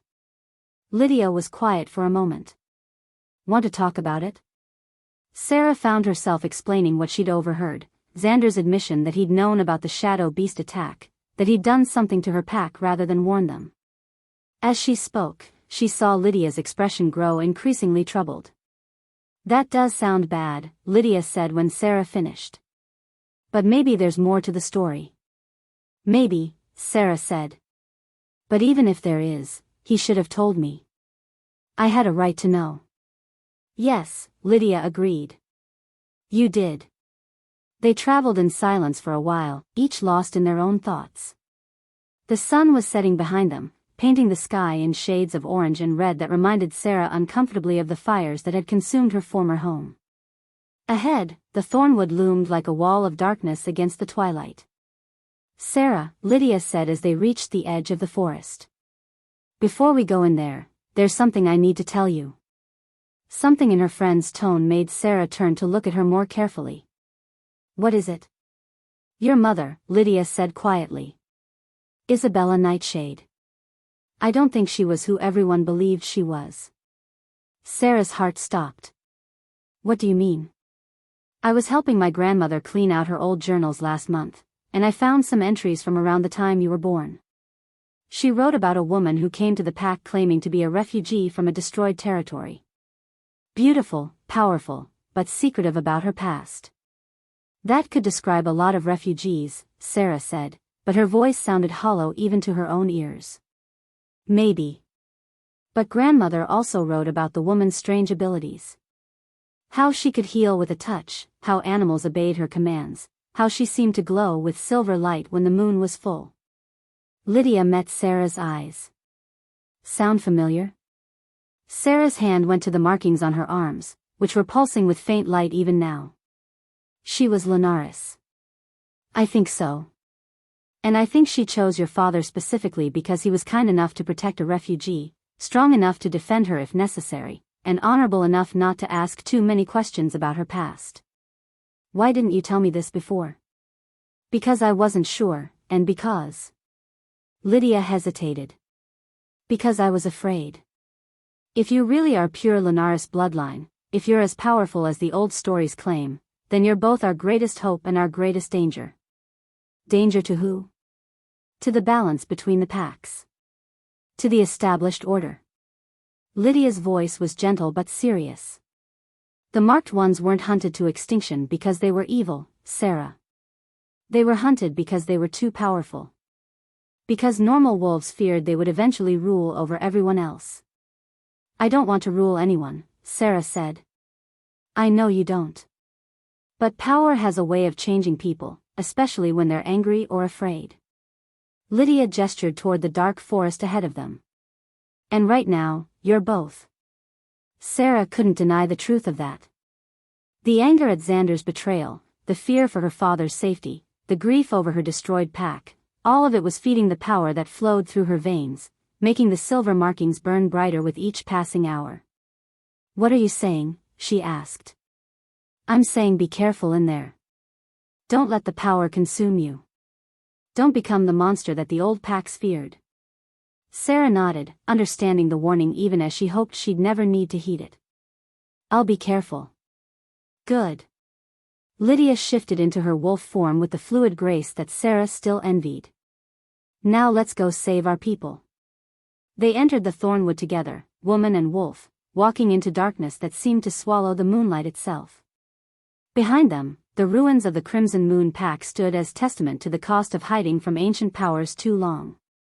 Ahead, somewhere in the twisted heart of the cursed forest, shadow beasts waited with their captured prey. And in between, Seraphina Nightshade walked forward with silver fire in her veins and vengeance in her heart, ready to discover just how much power the moon goddess had really blessed her with. If you are enjoying this video, do well to hit the like button and subscribe to this channel for more videos like this. Chapter 5. Sera and Lydia had barely traveled a mile into the thornwood when they found them, massive paw prints burned into the earth, each one smoking with residual dark energy that made Sera's silver markings recoil in instinctive revulsion. The tracks were heading deeper into the forest, toward the ruins that lay at its heart. These aren't normal wolf prints, Lydia said, her golden fur bristling as she sniffed the air around the tracks. Even in wolf form, her distress was palpable. Shadow beasts, Sera confirmed, kneeling to examine the marks more closely. When she reached toward one of the prints, the silver markings on her arms flared in warning. They're not just from another realm, they're actively corrupting this one. Lydia shifted back to human form, her face pale in the moonlight. Sera, I don't think we can handle this alone. These creatures are beyond anything we've ever faced. Sera knew her friend was right, but the thought of her father trapped somewhere ahead drove her forward despite her fear. She was about to argue when a familiar scent reached her nostrils, pine and leather and something wild that made her heart race for entirely different reasons. You shouldn't have come here. Zander's voice came from the shadows between the trees, and a moment later he stepped into the moonlight with that predatory grace that seemed to be as much a part of him as breathing. He wasn't alone. Kai flanked him on one side, while Nova brought up the rear, her hand resting on the hilt of a silver-bladed knife. You followed me, Sera said, not sure whether to feel grateful or angry. Of course I followed you, Zander replied, his amber eyes blazing with a mixture of fury and concern. Did you really think I'd let you walk into a shadow beast nest without backup? You tried to stop me from coming at all, Sera pointed out. Because I knew it would be dangerous. Because I knew you weren't ready. He stepped closer, and she could see the tension coiled in every line of his body. But if you're determined to get yourself killed trying to save them, then at least let me die beside you. The words hit her harder than any declaration of love could have. This man, this alpha who had secrets and scars and shadows in his past, was willing to follow her into hell itself rather than let her face it alone. We tracked the shadow beasts this far, Kai said, gesturing to the smoking prince. But the trail goes cold at the temple ruins. It's like they just disappeared. They didn't disappear, a new voice said from behind them. They shifted realms. Everyone spun to see Luna Ravencrest emerging from the forest, moving with surprising grace for someone her age. She carried a leather satchel that seemed to pulse with its own inner light, and her faded silver markings were glowing brighter than Sera had ever seen them. Luna, Zander said, his voice sharp with concern. You shouldn't be here. If something happens to you. Then the knowledge I carry dies with me, Luna interrupted. Which is exactly why I had to come. She looked directly at Sera. Child, what you're facing isn't just shadow beasts. It's something far older and more dangerous. What do you mean? The creatures that took your people, they're servants of Malakar the Soul Render. An ancient wolf who sold his soul for immortality centuries ago. Luna's expression grew grim. He feeds on Lunaris energy to maintain his power, and he's been hunting our bloodlines to extinction one pack at a time. But he's been stopped before, Sera said, thinking of the stories Luna had told her about the Great Purge. The marked ones were wiped out. No, Luna said sadly. The marked ones were slaughtered by their own kind, driven by fear and propaganda that Malakar himself spread. He convinced the other packs that we were the threat, when all along, he was the one they should have feared. The revelation hit Sera like a physical blow. The genocide of her people hadn't been about fear of their power, it had been orchestrated by the very creature now hunting the survivors. Where is he? Zander demanded. Where has he taken the captives?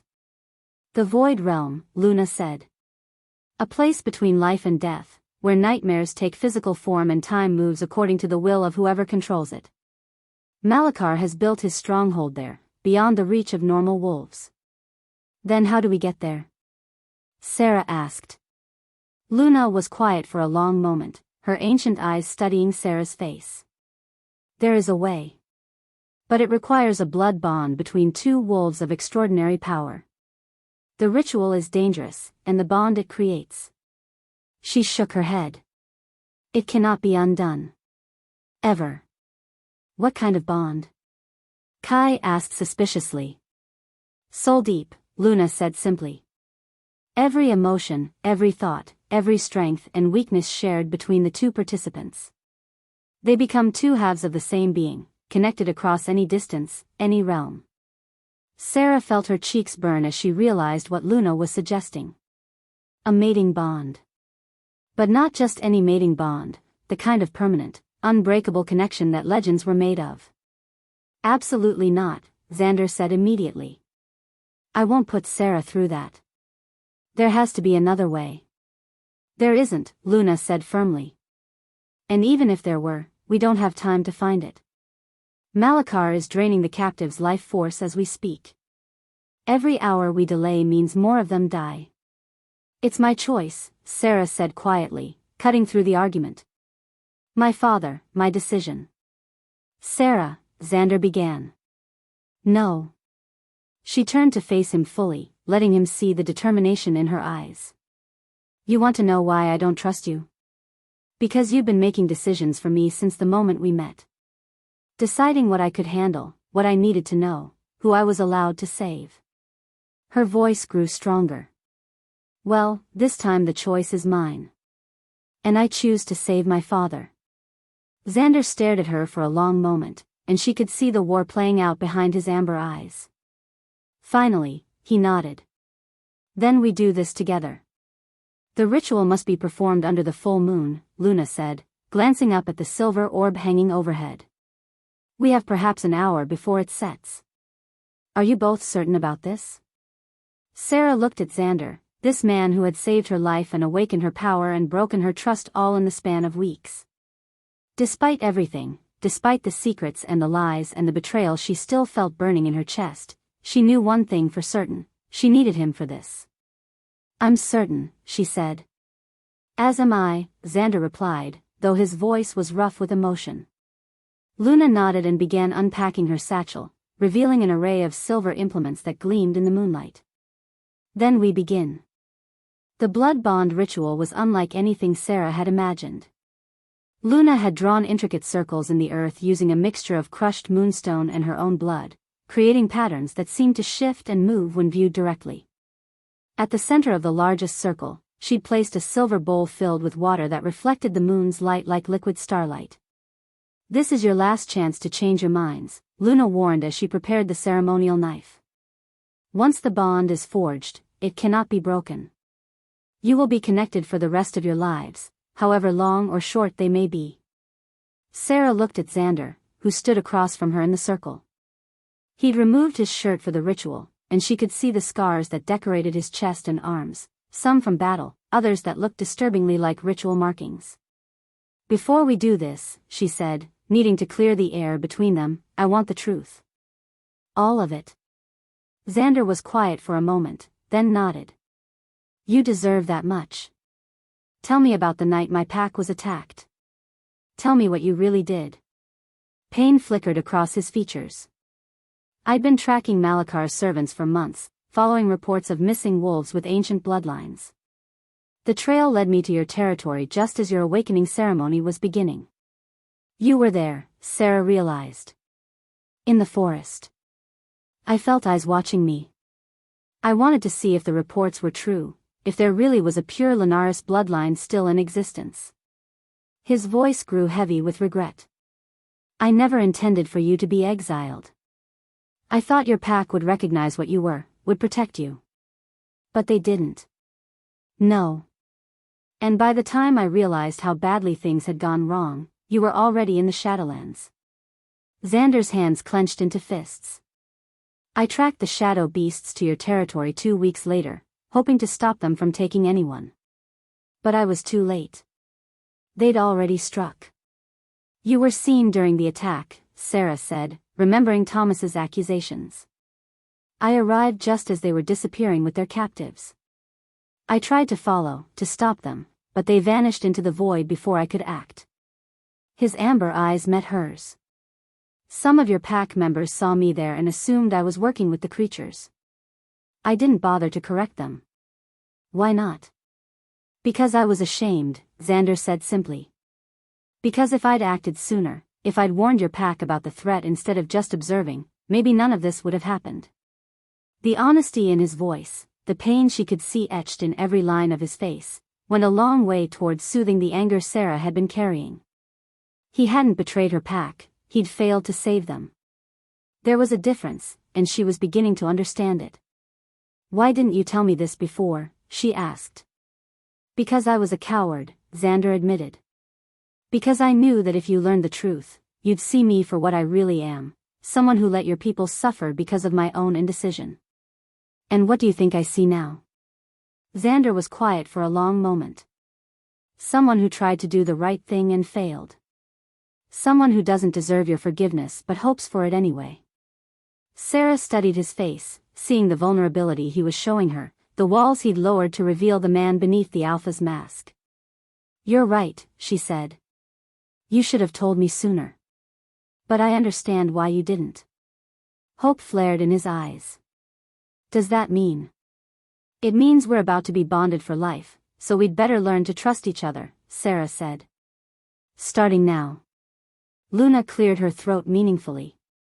"The moon is setting. We must begin."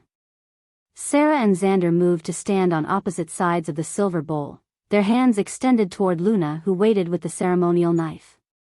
The blade was ancient, carved with symbols that seemed to pulse with their own inner light. "Your left hands," Luna instructed. "Palm up."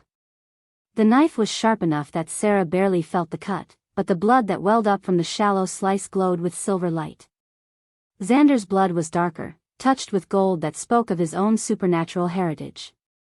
Now join your hands over the bowl, Luna said. Let your blood mingle and flow. Sera reached across the space between them, her palm meeting Zander's in a clasp that sent electricity racing up her arm. Their combined blood dripped into the silver bowl, and where it touched the moonlit water, sparks of light began to dance. Speak the words, Luna instructed. Repeat after me, by blood and moonlight, by soul and starfire, I bind myself to thee. By blood and moonlight, by soul and starfire, I bind myself to thee, Sera and Zander said in unison, their voices echoing strangely in the ritual circle. What was separate becomes one, Luna continued. What was alone becomes whole. What was separate becomes one. What was alone becomes whole. The water in the bowl began to glow brighter, the silver light climbing up their joined hands like living vines.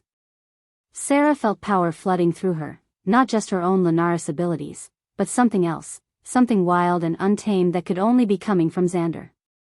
Bound by choice, sealed by will, united until the final dawn, Luna finished. Bound by choice, sealed by will, united until the final dawn. The moment the last words left their lips, the world exploded into light. Power crashed through Sera like a tsunami, but this time she wasn't alone in it. She could feel Zander's strength joining with hers, his steady presence anchoring her as the bonds settled into place. But more than that, she could feel his emotions, his fierce protectiveness, his guilt over her pack's fate, and underneath it all, a love so deep and profound it took her breath away. Sera. His voice echoed in her mind, filled with wonder and something that sounded like reverence. I can feel everything you feel. I know, she thought back, marveling at the connection between them. I can feel you too. And she could. Every emotion, every thought, every beat of his heart was as clear to her as her own. The intimacy of it was overwhelming, more than she'd ever imagined possible between two people. The bond is complete, Luna said, her voice seeming to come from very far away. You are now two halves of one soul. Use that connection to find the void realm. Sera looked at Zander, seeing her own amazement reflected in his amber eyes. Together, they turned their attention to the space between worlds, following the dark thread of shadow beast energy that led away from the physical realm. There, Zander said, pointing to what looked like empty air but felt like a doorway to Sera's enhanced senses. Can you feel it? Yes. She could sense the wrongness of the place, the way it existed in opposition to everything natural and good. It's like a wound in reality itself. We go together, Zander said, taking her uninjured hand in his. Whatever happens in there, we face it as one. Sera nodded, drawing strength from their bond as they stepped forward into the darkness between worlds. The void realm was a nightmare made manifest. They emerged in what looked like a twisted reflection of the thornwood, but the trees here were made of shadow and bone, their branches reaching toward a sky that flickered between blood red and absolute black. The air tasted of despair and old suffering, and every step they took sent ripples of wrongness through the corrupted landscape. Stay close, Zander warned, though through their bonds Sera could feel he was as unsettled by this place as she was. Time moves differently here. We could spend days searching and return to find years have passed in the real world. Or the opposite, Sera said, remembering Luna's warnings. We might have only minutes before Malachar finishes draining the captives. They followed the psychic trail of their people, moving through landscapes that shifted and changed without warning.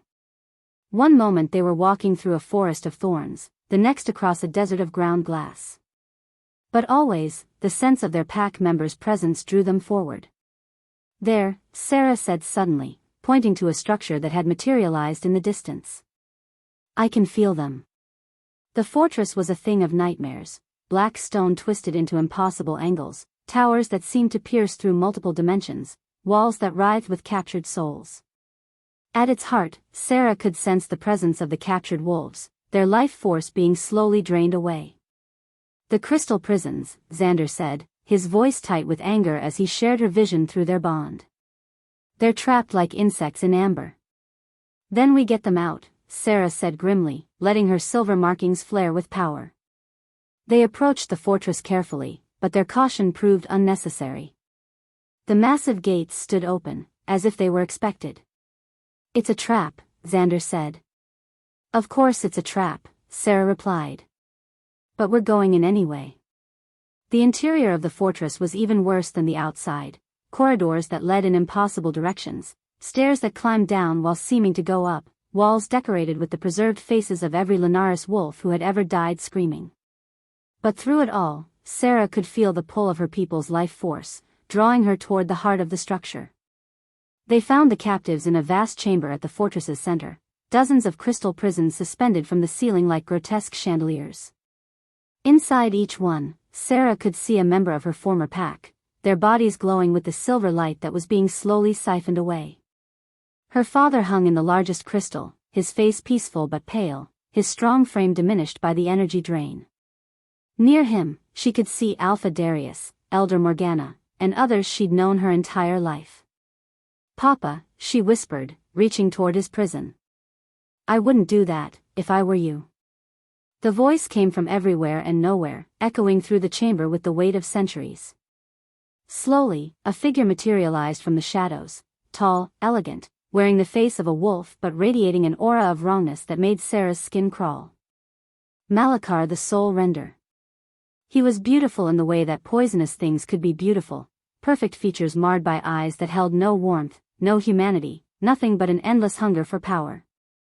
When he smiled, his teeth were silver fangs that gleamed with unnatural light.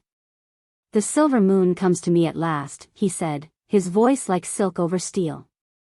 I've been waiting so long for this moment. Let them go, Sera demanded, her markings blazing with power. Your quarrel is with me, not them. My quarrel? Malakar laughed, the sound echoing strangely in the vast chamber. Child, I have no quarrel with anyone. I simply take what I need to survive. You're murdering innocent people. I'm harvesting a renewable resource, Malakar corrected. The Lunaris bloodlines produce such exquisite energy. And now, with the last pure bloodline delivered to my doorstep. He gestured to Sera with obvious hunger. I'll have enough power to last another 1,000 years. She's not alone, Zander snarled, stepping protectively in front of Sera. Ah, yes. The fallen prince of the Nightfall Pack. Malakar's smile grew wider. Did you really think I didn't know who you were, Zander Darkthorne? Did you think I hadn't orchestrated your exile just as surely as I orchestrated the Great Purge itself? The revelation hit them both like a physical blow. Through their bond, Sera could feel Zander's shock and growing rage. Impossible, Zander said. Is it? Who do you think spread the rumors about your unnatural sympathies toward the marked ones? Who do you think whispered poison in your father's ear until he had no choice but to cast you out? Malakar's eyes glittered with malicious joy. I've been shaping your life since before you were born, boy. Everything you've done, every choice you've made, has led to this moment. You're lying, Sera said, but even as the words left her mouth, she could feel the terrible truth of it through her connection to Zander. Your mother didn't die in childbirth, Malakar continued, his gaze shifting to Sera. Isabella Lunaris, for that was her true name, sacrificed herself to weaken my power and hide you from my sight. She bound her life force to yours, creating a shield that lasted 18 years. His smile turned predatory. But shields eventually fall, and here you are. My mother, Sera whispered, her world tilting as another truth was revealed. She was the last of the royal Lunaris bloodline. A princess among your people, and the most powerful marked wolf born in 5 centuries. Malakar stepped closer, his presence radiating corruption. Which makes you something even more special, my dear.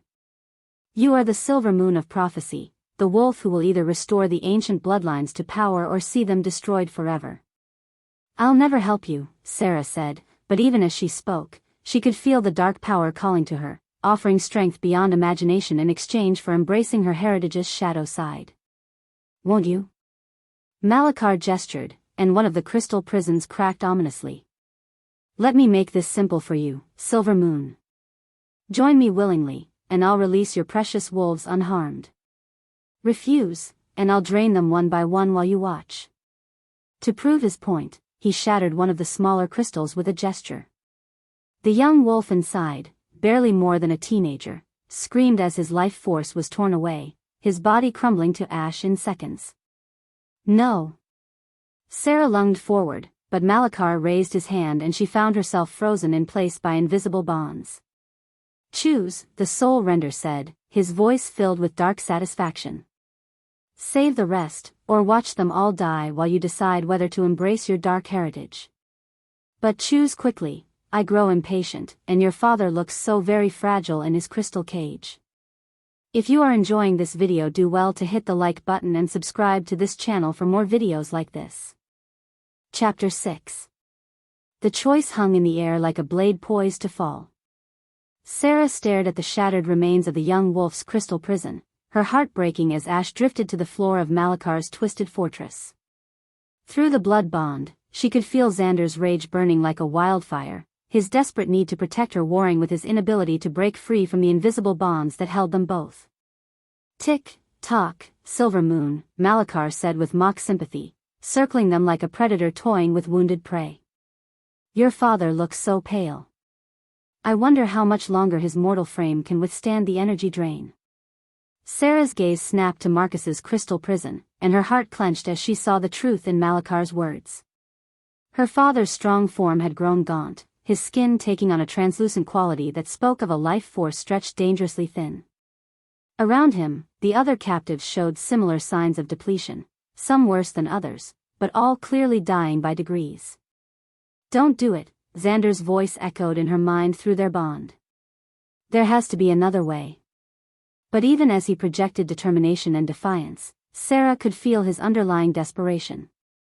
He knew as well as she did that they were trapped, outmatched by a creature that had spent centuries perfecting the art of manipulation and control. What exactly are you offering? Sera asked, buying time while her mind raced through possibilities. Simple, really, Malakar said, his silver fangs glinting in the unnatural light. Pledge yourself to my service. Let me tap into that glorious pure bloodline of yours, and I'll release every single wolf in this chamber. They can return to their mundane little lives, and you. He smiled with obvious hunger. You get to explore the true depths of your power. As your slave. As my partner, Malakar corrected. Do you have any idea what you could accomplish with the right guidance? The Lunaris bloodline at its peak could reshape reality itself. Mountains moved at their command. Oceans parted before their will. Death itself bent the knee to their power. As he spoke, Sera felt something stirring deep within her silver markings, a dark resonance that responded to his words like a tuning fork struck by a master musician.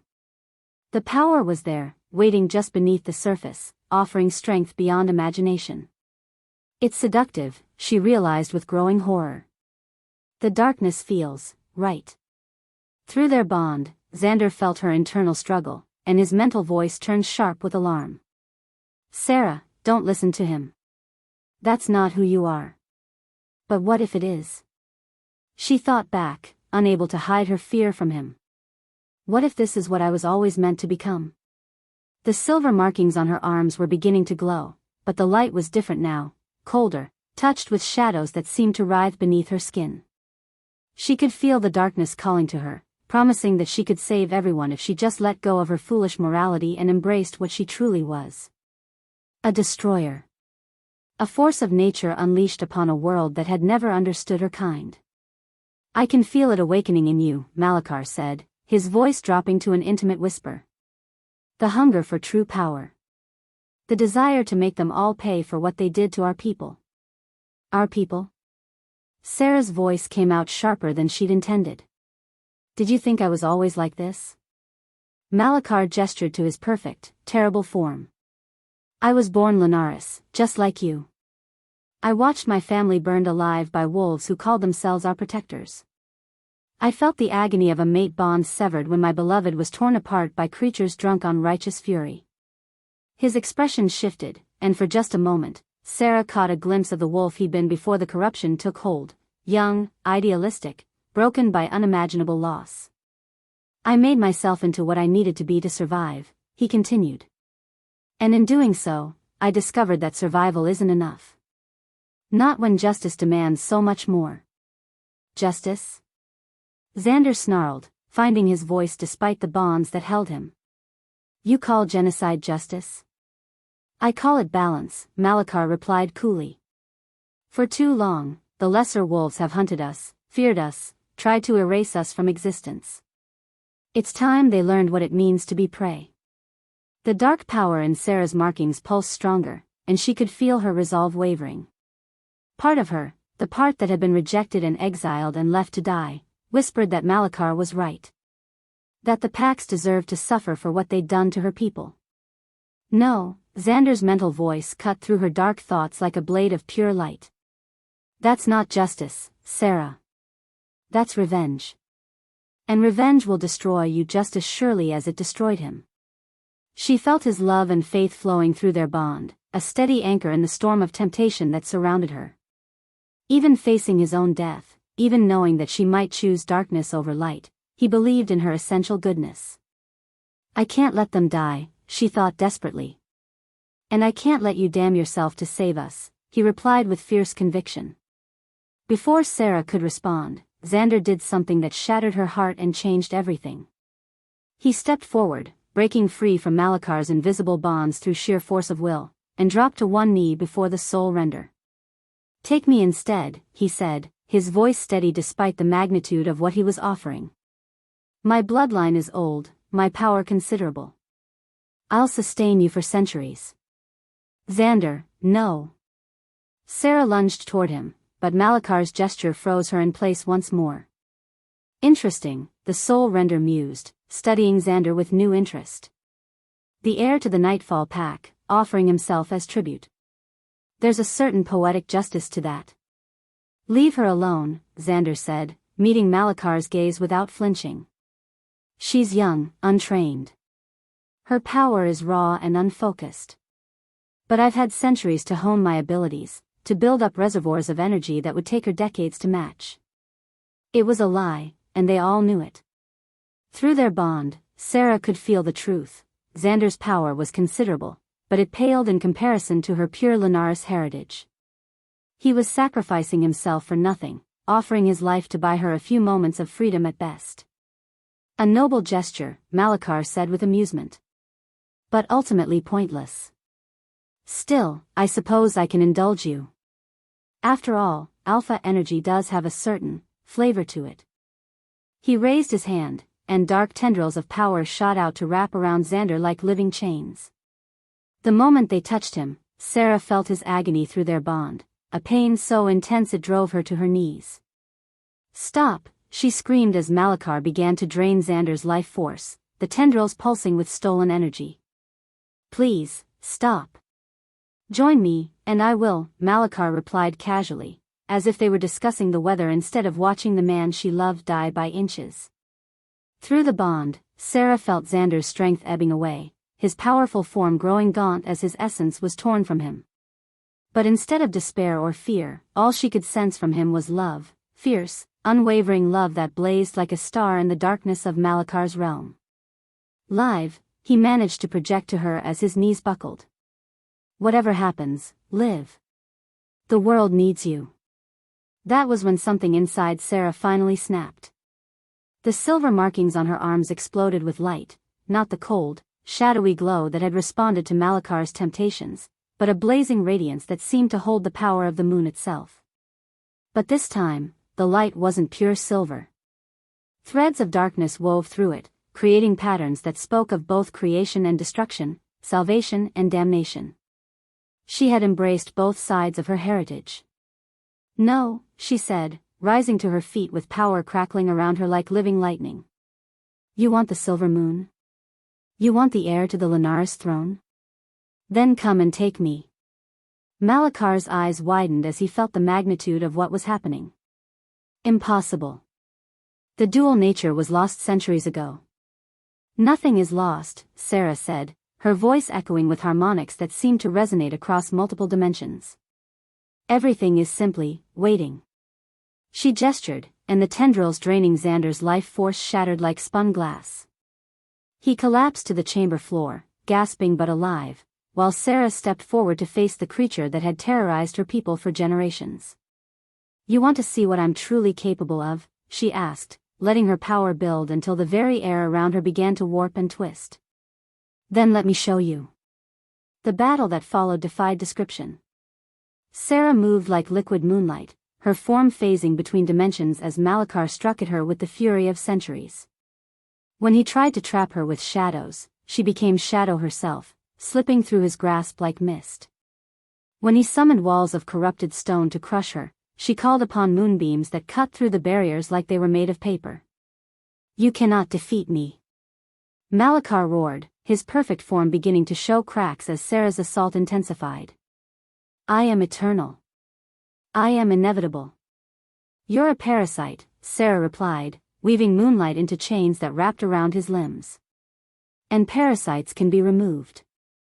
The chamber around them began to crack and splinter as their powers clashed. Reality itself seemed unable to contain the forces they were unleashing, and Sera realized with growing alarm that they were in danger of destroying not just Malachar's fortress, but the entire Void Realm. It was then that she heard her father's voice, weak but determined, cutting through the chaos of battle. Sera. The barriers, I've been weakening them from inside. Now. She spun to see Marcus's crystal prison flickering, its surface spider-webbed with cracks that pulsed with familiar silver light. He'd been conscious the entire time, using what little power he possessed to sabotage Malachar's energy-gathering network from within. Papa, she cried, redirecting her power to shatter his prison entirely. Marcus tumbled free, immediately shifting into his wolf form despite his weakened state. Around him, other crystals began to crack as the network's failure spread, releasing Elder Morgana, Alpha Darius, and the rest of the captives. The binding circles. Morgana shouted, her ancient voice carrying clearly despite her frail appearance. Destroy the binding circles, and his power will be broken. Sera could see them now, intricate patterns carved into the chamber floor, pulsing with dark energy that fed directly into Malachar's essence. But as she moved to attack them, the Soul Render intercepted her with desperate fury. I will not be denied, he screamed, his perfect form beginning to dissolve into something far more monstrous. I have worked too long, sacrificed too much. Their battle raged across multiple planes of existence, tearing holes in reality that revealed glimpses of other worlds, other possibilities. Sera found herself fighting not just Malachar, but echoes of every Lunaris wolf he'd ever consumed, their stolen power turned against her in a symphony of corruption. It was during one of these multidimensional clashes that Malachar revealed his final, terrible truth. Do you know why the Great Purge truly happened? He taunted as he fought to drain her power. Do you know why every pack in existence turned against your kind? Because they feared us, Sera replied, channeling moonlight into a spear that pierced through his shoulder. Because they were right to fear you. Malachar laughed, his wound healing almost instantly. The Lunaris weren't just powerful, you were necessary. You maintained the balance between the physical and spiritual worlds, kept the barriers strong between realms like this one and the mortal plane. The revelation hit Sera like a physical blow. What are you saying?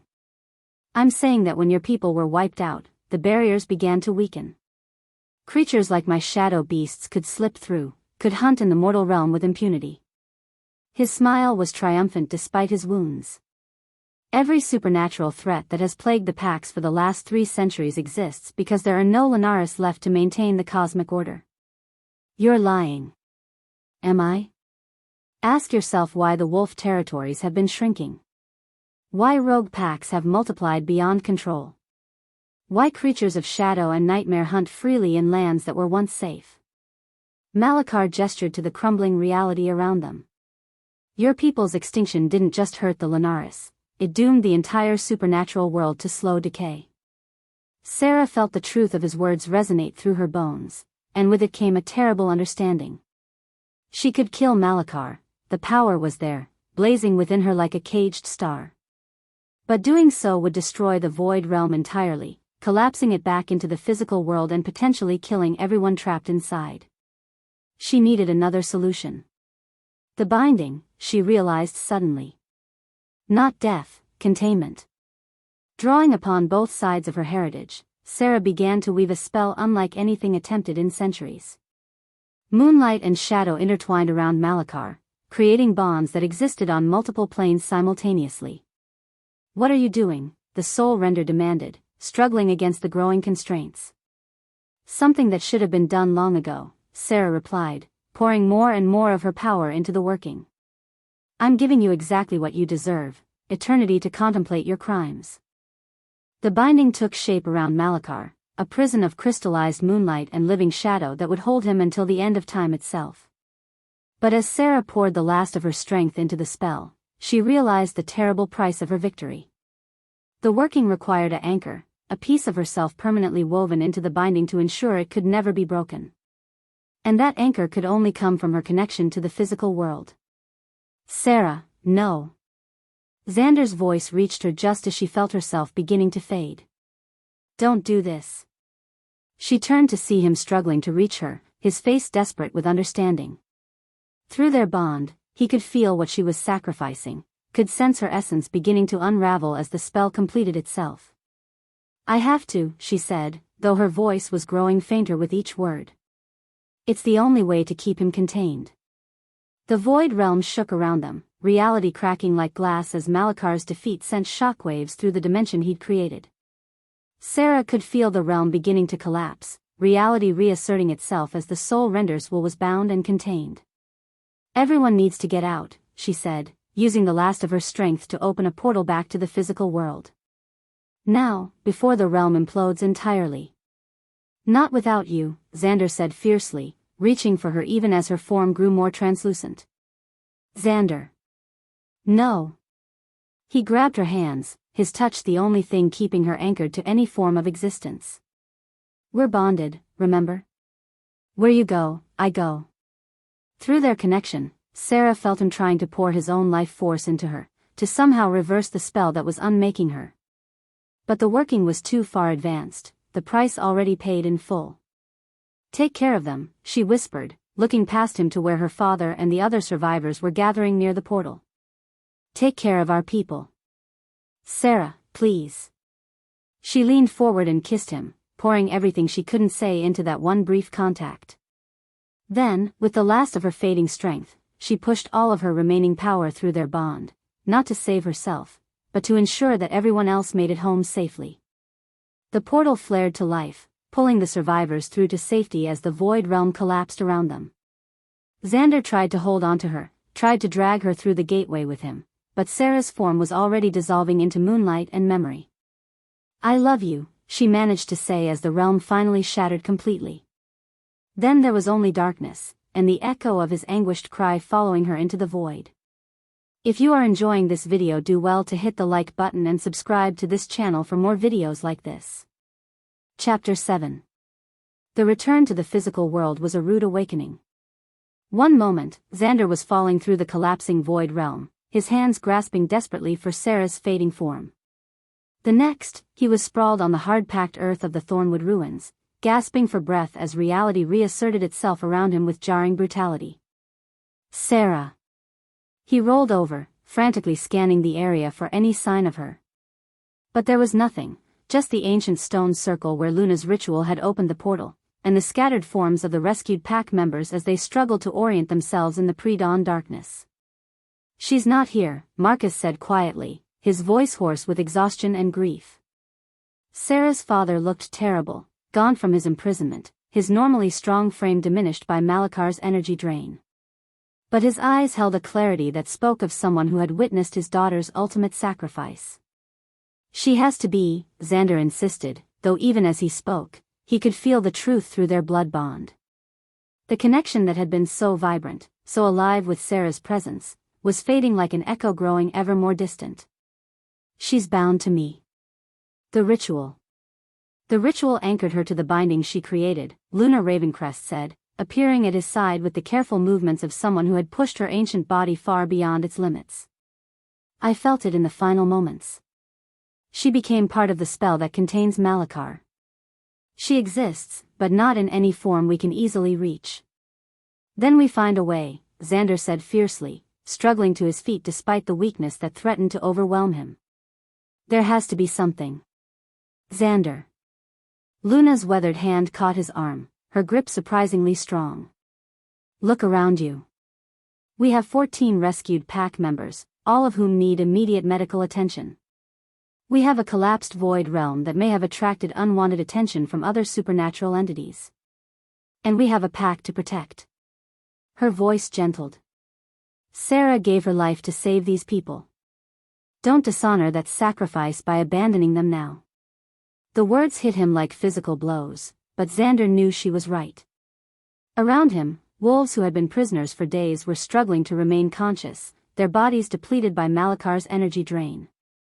Alpha Darius looked like he'd aged a decade in the time he'd been captive, and Elder Morgana was so weak that Marcus had to support her weight entirely. Get them back to the settlement, Zander ordered Kai and Nova, falling into the familiar rhythms of leadership even as his heart shattered in his chest. Full medical protocols. I want healers attending every one of them around the clock. What about you? Nova asked, her green eyes sharp with concern. The female warrior had never been one for emotional displays, but even she could see the toll that Sera's loss was taking on him. I'll be along, Zander said, though the lie felt heavy on his tongue. Right now, he couldn't bear the thought of returning to the hidden valley, of walking past the cave where Sera had stayed, of facing the daily reminders of what he'd lost. Alpha, Kai began. That's an order, Zander cut him off, letting his voice carry the authority that had kept the Shadowfang pack together for over a century. Take care of them. I'll handle things here. His pack members exchanged worried glances, but they knew better than to argue with him when he used that tone. Within minutes, they were gone, helping the rescued wolves make the difficult journey back to safety. Only Marcus remained, studying Zander with eyes that held far too much understanding. She's not dead, Marcus said quietly once they were alone among the ruins. The bond is fading, Zander replied, not trusting himself to look at Sera's father directly. I can barely feel her anymore. But you can still feel her. Marcus moved closer, his voice gentle but insistent. That means she's still out there somewhere, in some form. And if there's even a chance of bringing her back, then I'll tear apart heaven and hell to find it, Zander finished, the words coming out as a growl of pure determination.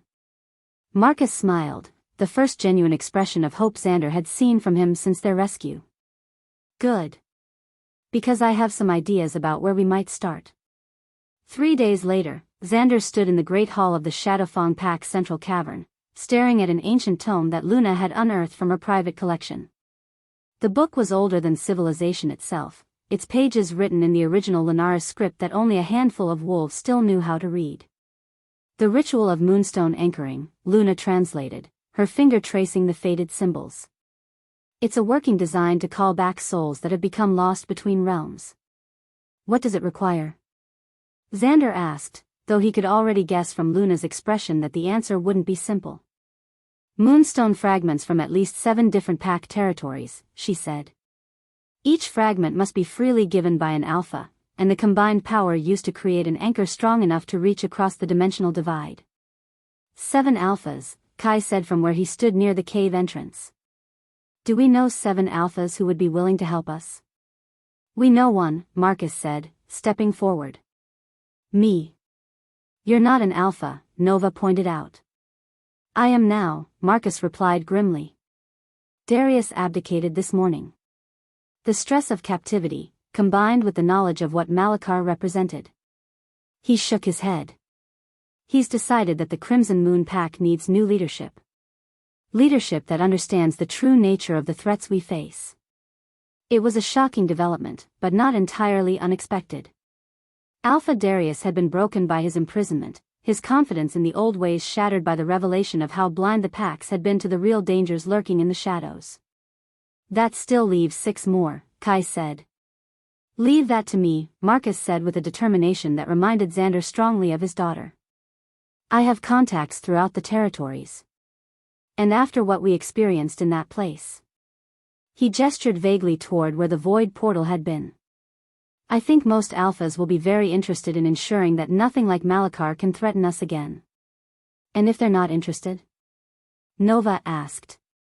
Marcus's smile was sharp as a blade. Then they'll have to deal with me personally.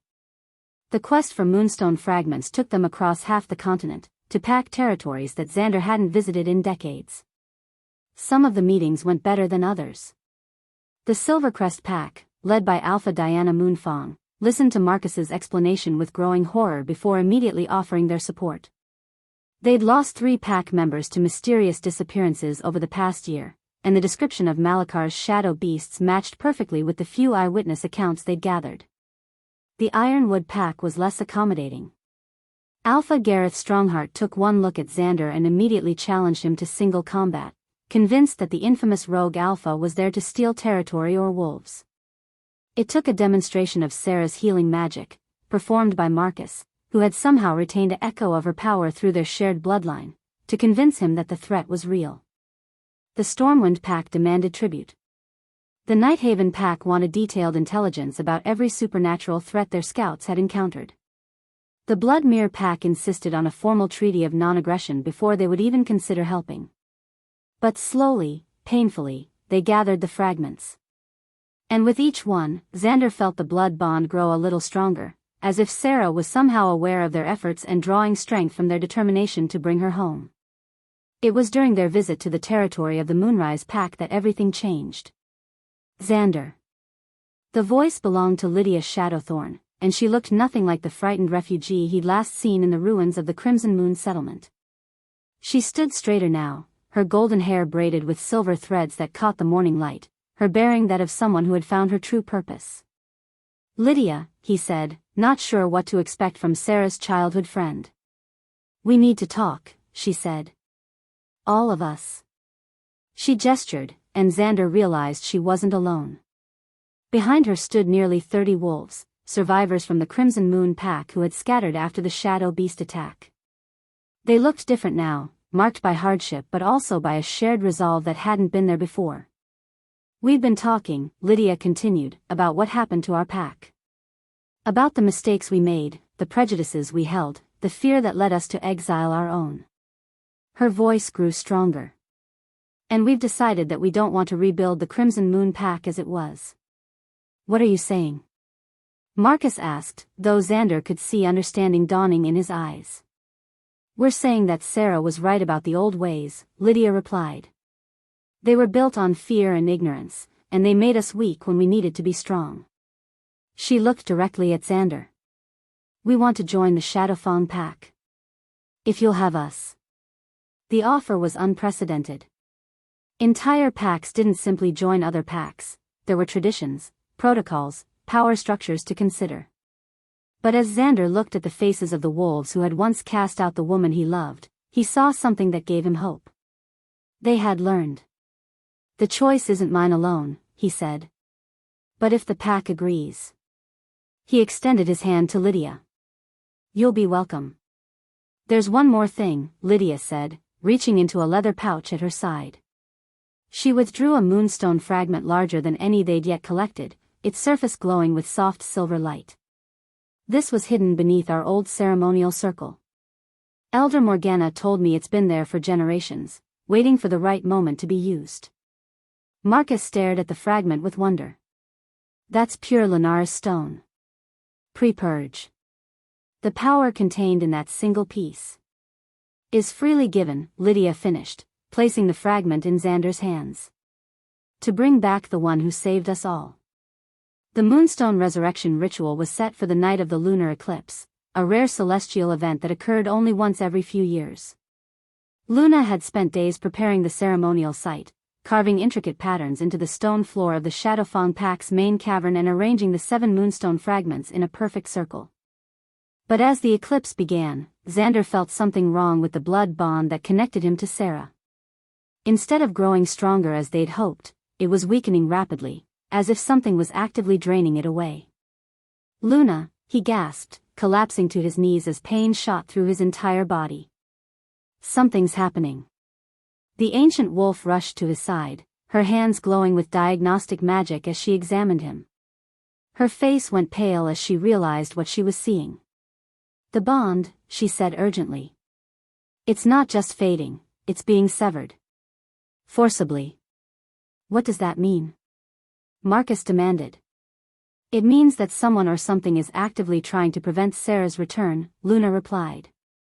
And if they succeed in completely severing the bond. Zander dies, Nova finished grimly. Then we start the ritual now, Marcus said, his voice brooking no argument. Eclipse or no eclipse. It won't be as powerful, Luna warned. The chances of success are better than the chances of success if Zander dies before we can try, Marcus cut her off. Do it. Luna nodded and began the incantation, her voice echoing through the cavern as the moonstone fragments began to glow. Around the circle, volunteers from multiple packs stepped forward, not just Shadowfawn wolves, but members of every group that had contributed to their quest. We offer our strength freely, they said in unison, the ancient words of the ritual carrying power that made the very air shimmer. We offer our life force willingly. Bring back the one who was lost. Bring back the silver moon. The fragments pulsed brighter, their combined light creating a column that shot upward through the cavern's natural opening and into the night sky. Zander felt the volunteers' energy flowing through him, strengthening the failing bond, reaching across dimensions to find the soul they sought.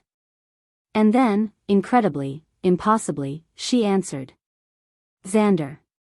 Sera's voice echoed in his mind, stronger than it had been since the moment she'd faded from existence. But there was something different about it now, a depth, a power that spoke of transformation beyond anything he could have imagined. Sera. He projected back, pouring everything he had into the connection. We're bringing you home. I know. I can feel the anchor forming. A pause, and then something that might have been laughter. Did you really think I was gone forever? Before he could respond, silver light began to coalesce in the center of the ritual circle. But instead of Sera's human form, what appeared was a wolf, magnificent and ethereal, its fur seeming to be woven from moonlight itself, its eyes holding the wisdom of ages. Sera? Marcus whispered, his voice choked with emotion. The silver wolf turned to look at him, and for a moment her form flickered, showing glimpses of the daughter he remembered. I'm here, Papa. But I'm also, more than I was. What happened to you? Zander asked, struggling to his feet as the ritual's power continued to build around them. I learned, Sera replied, her mental voice filled with wonder. In the space between worlds, I discovered what it truly means to be Lunaris. I didn't die, Zander, I evolved. The silver wolf began to solidify, becoming more real with each passing moment. But just as it seemed she might fully manifest, warning howls echoed from the valley's perimeter. Attack! The shout came from one of the sentries posted at the valley's entrance. Multiple hostiles approaching from the north. Through the cavern's opening, Zander could see dark shapes moving against the star-filled sky, shadow beasts, dozens of them, led by a figure whose presence radiated corruption and malice. Vex Shadowbane, Luna breathed, her face going pale. Malakar's lieutenant. He's come for her. The silver wolf that was Sera turned toward the approaching threat, her form flickering between solid and ethereal as the interrupted ritual left her caught between worlds. They want to finish what their master started, she said grimly. They want to ensure I never fully return. Then they're going to be disappointed, Zander snarled, feeling his own wolf stirring in response to the threat. Around him, the volunteers maintained their positions in the ritual circle, continuing to channel power even as chaos erupted around them. Keep the ritual going. Marcus shouted to Luna. Whatever happens, don't stop. But as the shadow beasts poured into the valley and Vex Shadowbane's terrible laughter echoed through the night, Zander realized they were facing their greatest test yet. Sera was caught between worlds, vulnerable to any disruption of the ritual that was bringing her back. And their enemies had chosen the perfect moment to strike. Chapter 8. The shadow beasts poured into the hidden valley like a plague of living darkness, their red eyes blazing with malevolent hunger as they descended upon the ritual site. At their head strode Vex Shadowbane, tall, gaunt, and radiating corruption so potent it withered the grass beneath his feet. Where Malakar had been beautiful in his evil, Vex was a creature of pure nightmare, his form shifting between wolf and shadow with each step. The ritual ends now, he screamed, his voice echoing off the cavern walls like the cry of something damned. The silver moon will not rise while I draw a breath. Chaos erupted throughout the valley as the allied packs rallied to defend the ceremony. Wolves from 7 different territories fought side by side, their old rivalries forgotten in the face of a common enemy. But even with their combined strength, they were vastly outnumbered by the corrupted creatures that Vex had brought to bear. "Keep the ritual going," Marcus roared, his powerful wolf form tearing through a pack of shadow beasts that had tried to reach the Moonstone Circle. "Whatever happens, don't break the connection." At the center of the chaos, Luna Ravencrest continued her incantation, her ancient voice never wavering despite the battle raging around her. The volunteers who had offered their life force stood firm in their positions, creating a protective barrier of combined will that held the shadow beasts at bay, but Zander could see the strain wearing on them with each passing moment. "Sera," he called out to the silver wolf form that flickered in and out of existence at the circle's heart. "Whatever you're going to do it now." "I'm trying," her voice echoed in his mind, filled with frustration and growing desperation. "But Vex's presence is disrupting the dimensional barriers. Every time I try to solidify, his corruption pushes me back." Vex Shadowbane threw back his head and laughed, the sound like breaking glass. "Did you think it would be so easy, little princess? Did you think you could simply will yourself back into existence?" He gestured, and a wave of darkness crashed over the ritual circle. Several of the volunteers cried out as the corrupt energy struck them, their connection to the ceremony wavering as shadow poison burned through their systems. "The girl is caught between worlds," Vex continued, stalking closer to the failing barrier.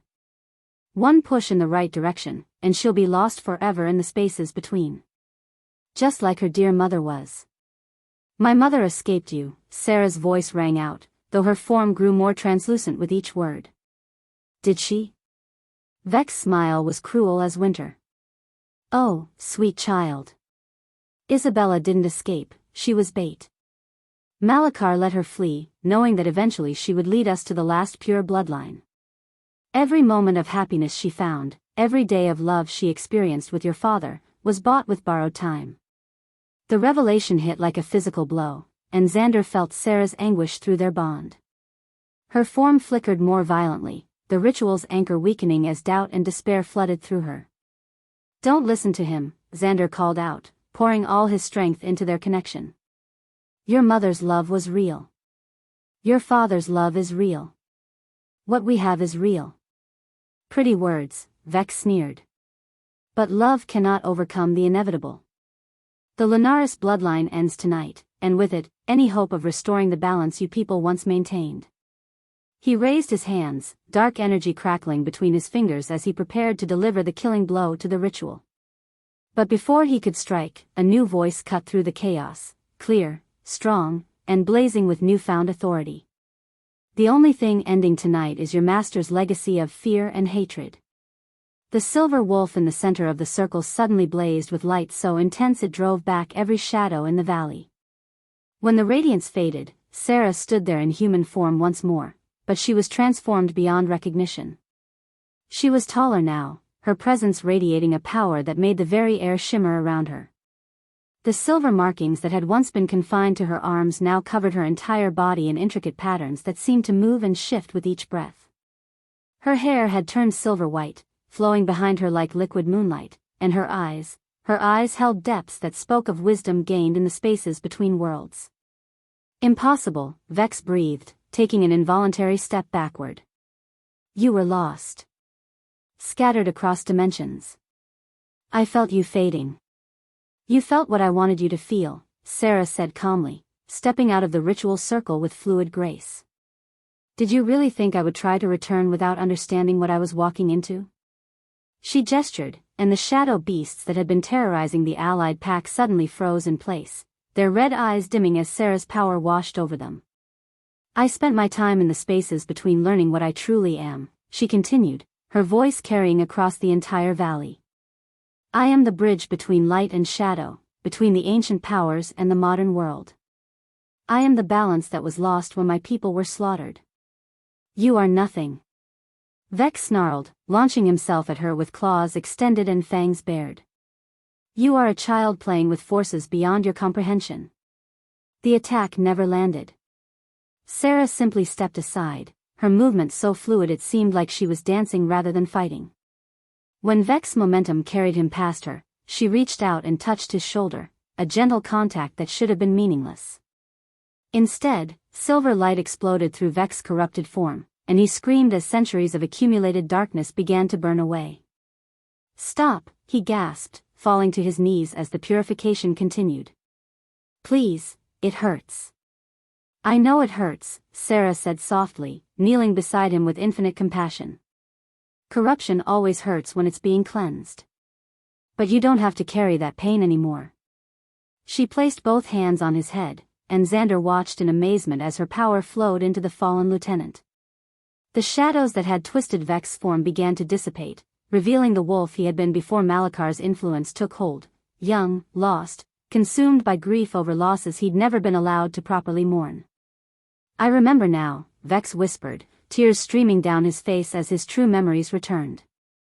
"My pack, they were slaughtered by Lunaris hunters. Malakar found me in the ruins, told me he could give me the power to make them pay. And you believed him because the pain was too great to bear alone," Sera said gently. "I understand. But vengeance only creates more pain, more loss, more wolves like you who feel they have nowhere to turn." She helped him to his feet, and Zander saw something that took his breath away. Vex's eyes were clear for the first time in centuries, free of the red tinge that marked Malakar's servants. "What do I do now?" Vex asked, his voice broken with centuries of suppressed grief. "How do I live with what I've done?" "You help me make sure it never happens again," Sera replied firmly. "You use your knowledge of Malakar's network to find the other corrupted wolves, and you help me offer them the same choice I'm offering you, redemption instead of destruction."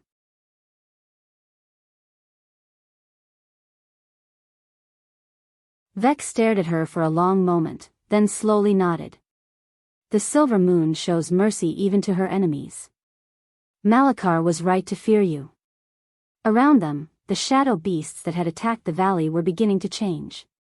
Without Vex's corrupted will driving them, they reverted to their original forms, wolves who had been twisted by dark magic, but who still retained enough of their essential selves to be saved. "It's over," Zander said, moving to stand beside Sera as the transformation spread throughout the valley. "Malakar is bound, his lieutenant redeemed, his army freed from corruption. It's finally over." "No," Sera said, taking his hand in hers as she surveyed the assembled packs. "It's just beginning."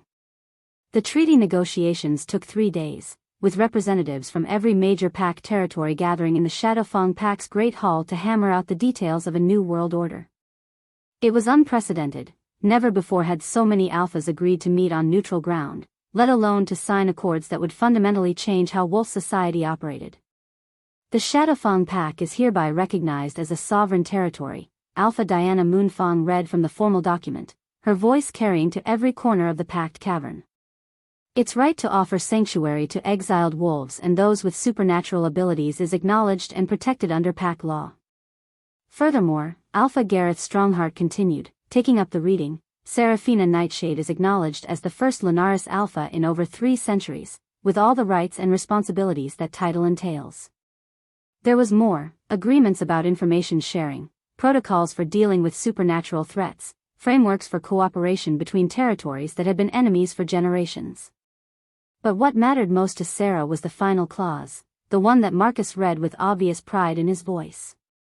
"No wolf shall be exiled or executed for the circumstances of their birth, the nature of their abilities, or their failure to conform to traditional pack structures. The mistakes of the past will not be repeated." A roar of approval went up from the assembled crowd, not just from the Shadowfang Pack, but from wolves representing dozens of territories. The old ways were ending, and something new and better was taking their place. "There's one more piece of business," Sera said, stepping forward as the formal ceremonies concluded. "Zander and I have an announcement to make." She looked at the man who had saved her life, taught her to use her power, and followed her into hell itself rather than let her face it alone. The blood bond between them thrummed with love and contentment, their souls so perfectly matched that she sometimes couldn't tell where she ended and he began. "We're getting mated," Zander said, his amber eyes shining with happiness. "And we'd like to invite all of you to the ceremony." The celebration that followed lasted until dawn. The mating ceremony was unlike anything the wolf territories had ever seen.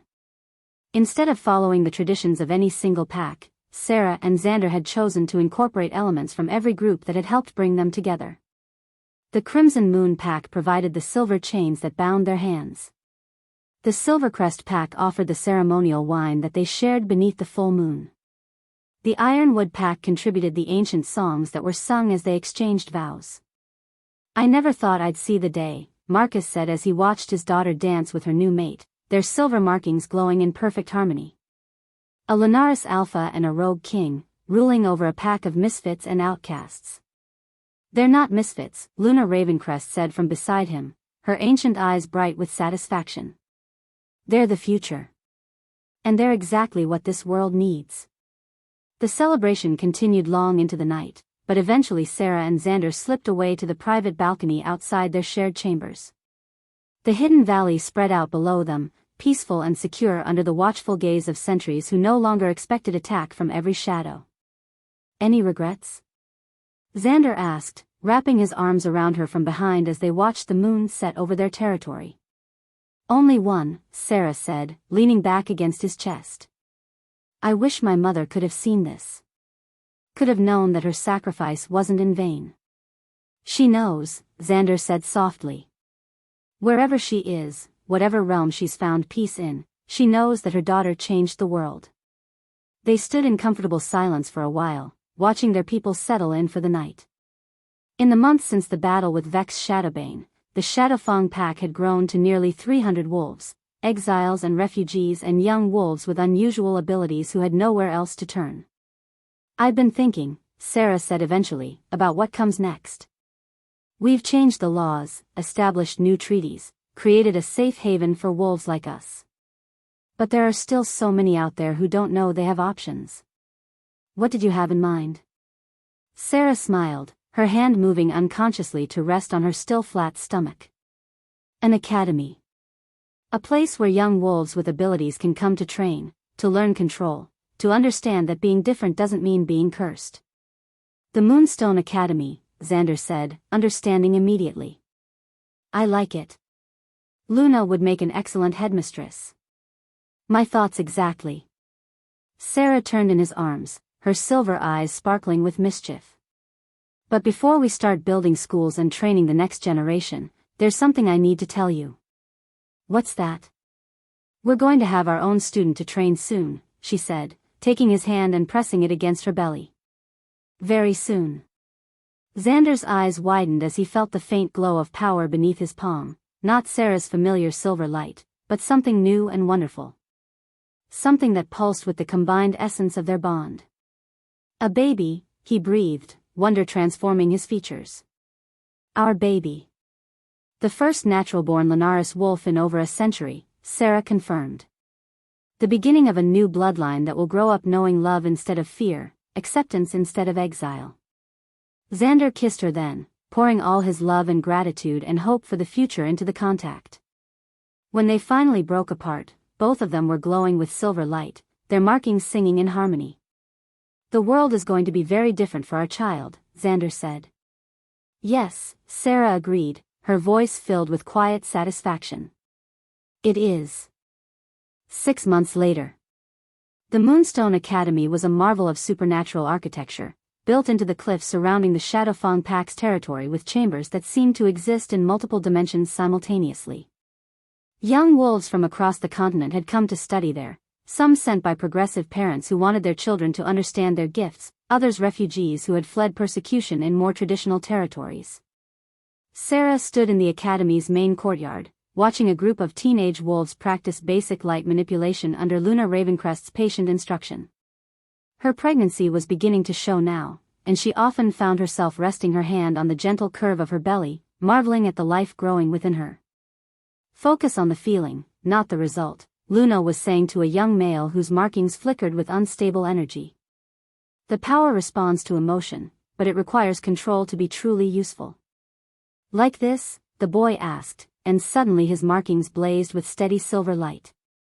"Exactly like that," Sera said, stepping forward to join the lesson. "Remember, your abilities aren't a curse or a burden, they're a gift. And gifts are meant to be shared, not hidden. The students turned to look at her with expressions of awe and gratitude that never failed to move her.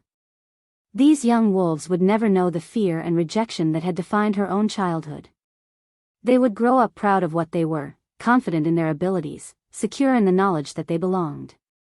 Professor Sera, one of the younger students, called out, a girl who couldn't have been more than 14. Is it true that you were exiled from your birth pack? It is, Sera said, settling onto a bench where she could address the entire group. I was declared cursed and cast out into the Shadowlands to die. But you survived, another student said. And you came back stronger. I survived because I learned something important, Sera replied, letting her gaze move over each young face. I learned that being different doesn't make you less than others, it makes you essential. The world needs wolves like us, wolves who can bridge the gap between what was and what could be. What if people still fear us? The first girl asked, her voice small with worry. Sera smiled, thinking of all the pack leaders who had once viewed her with suspicion and now sent their own children to her academy. Then we prove them wrong. We show them that power used with compassion is a force for healing, not destruction. We demonstrate that strength combined with wisdom can build bridges instead of walls. She stood and moved to the center of the group, her silver markings glowing with gentle warmth. You are the future of our people. You are proof that the Lunaris bloodline will never again be silenced or forgotten. And you are my promise to the world that no wolf will ever again be rejected and left to die for being exactly what they were born to be. The students straightened with pride, their own markings beginning to glow in response to her words. Around them, the academy hummed with the energy of dozens of young wolves discovering their potential, learning to embrace their gifts, preparing to take their place in a world that was finally ready to accept them. Sera placed her hand on her belly once more, feeling their child stir in response to the love and hope that filled the air. Soon, very soon, there would be another young wolf to teach, another life to guide into the light. The silver moon had risen at last, and her light would shine for generations to come. I know you enjoyed this video. Before you leave, do well to like this video and subscribe to this channel. Don't forget to drop your thoughts in the comments section below and share this video to families and friends. The end.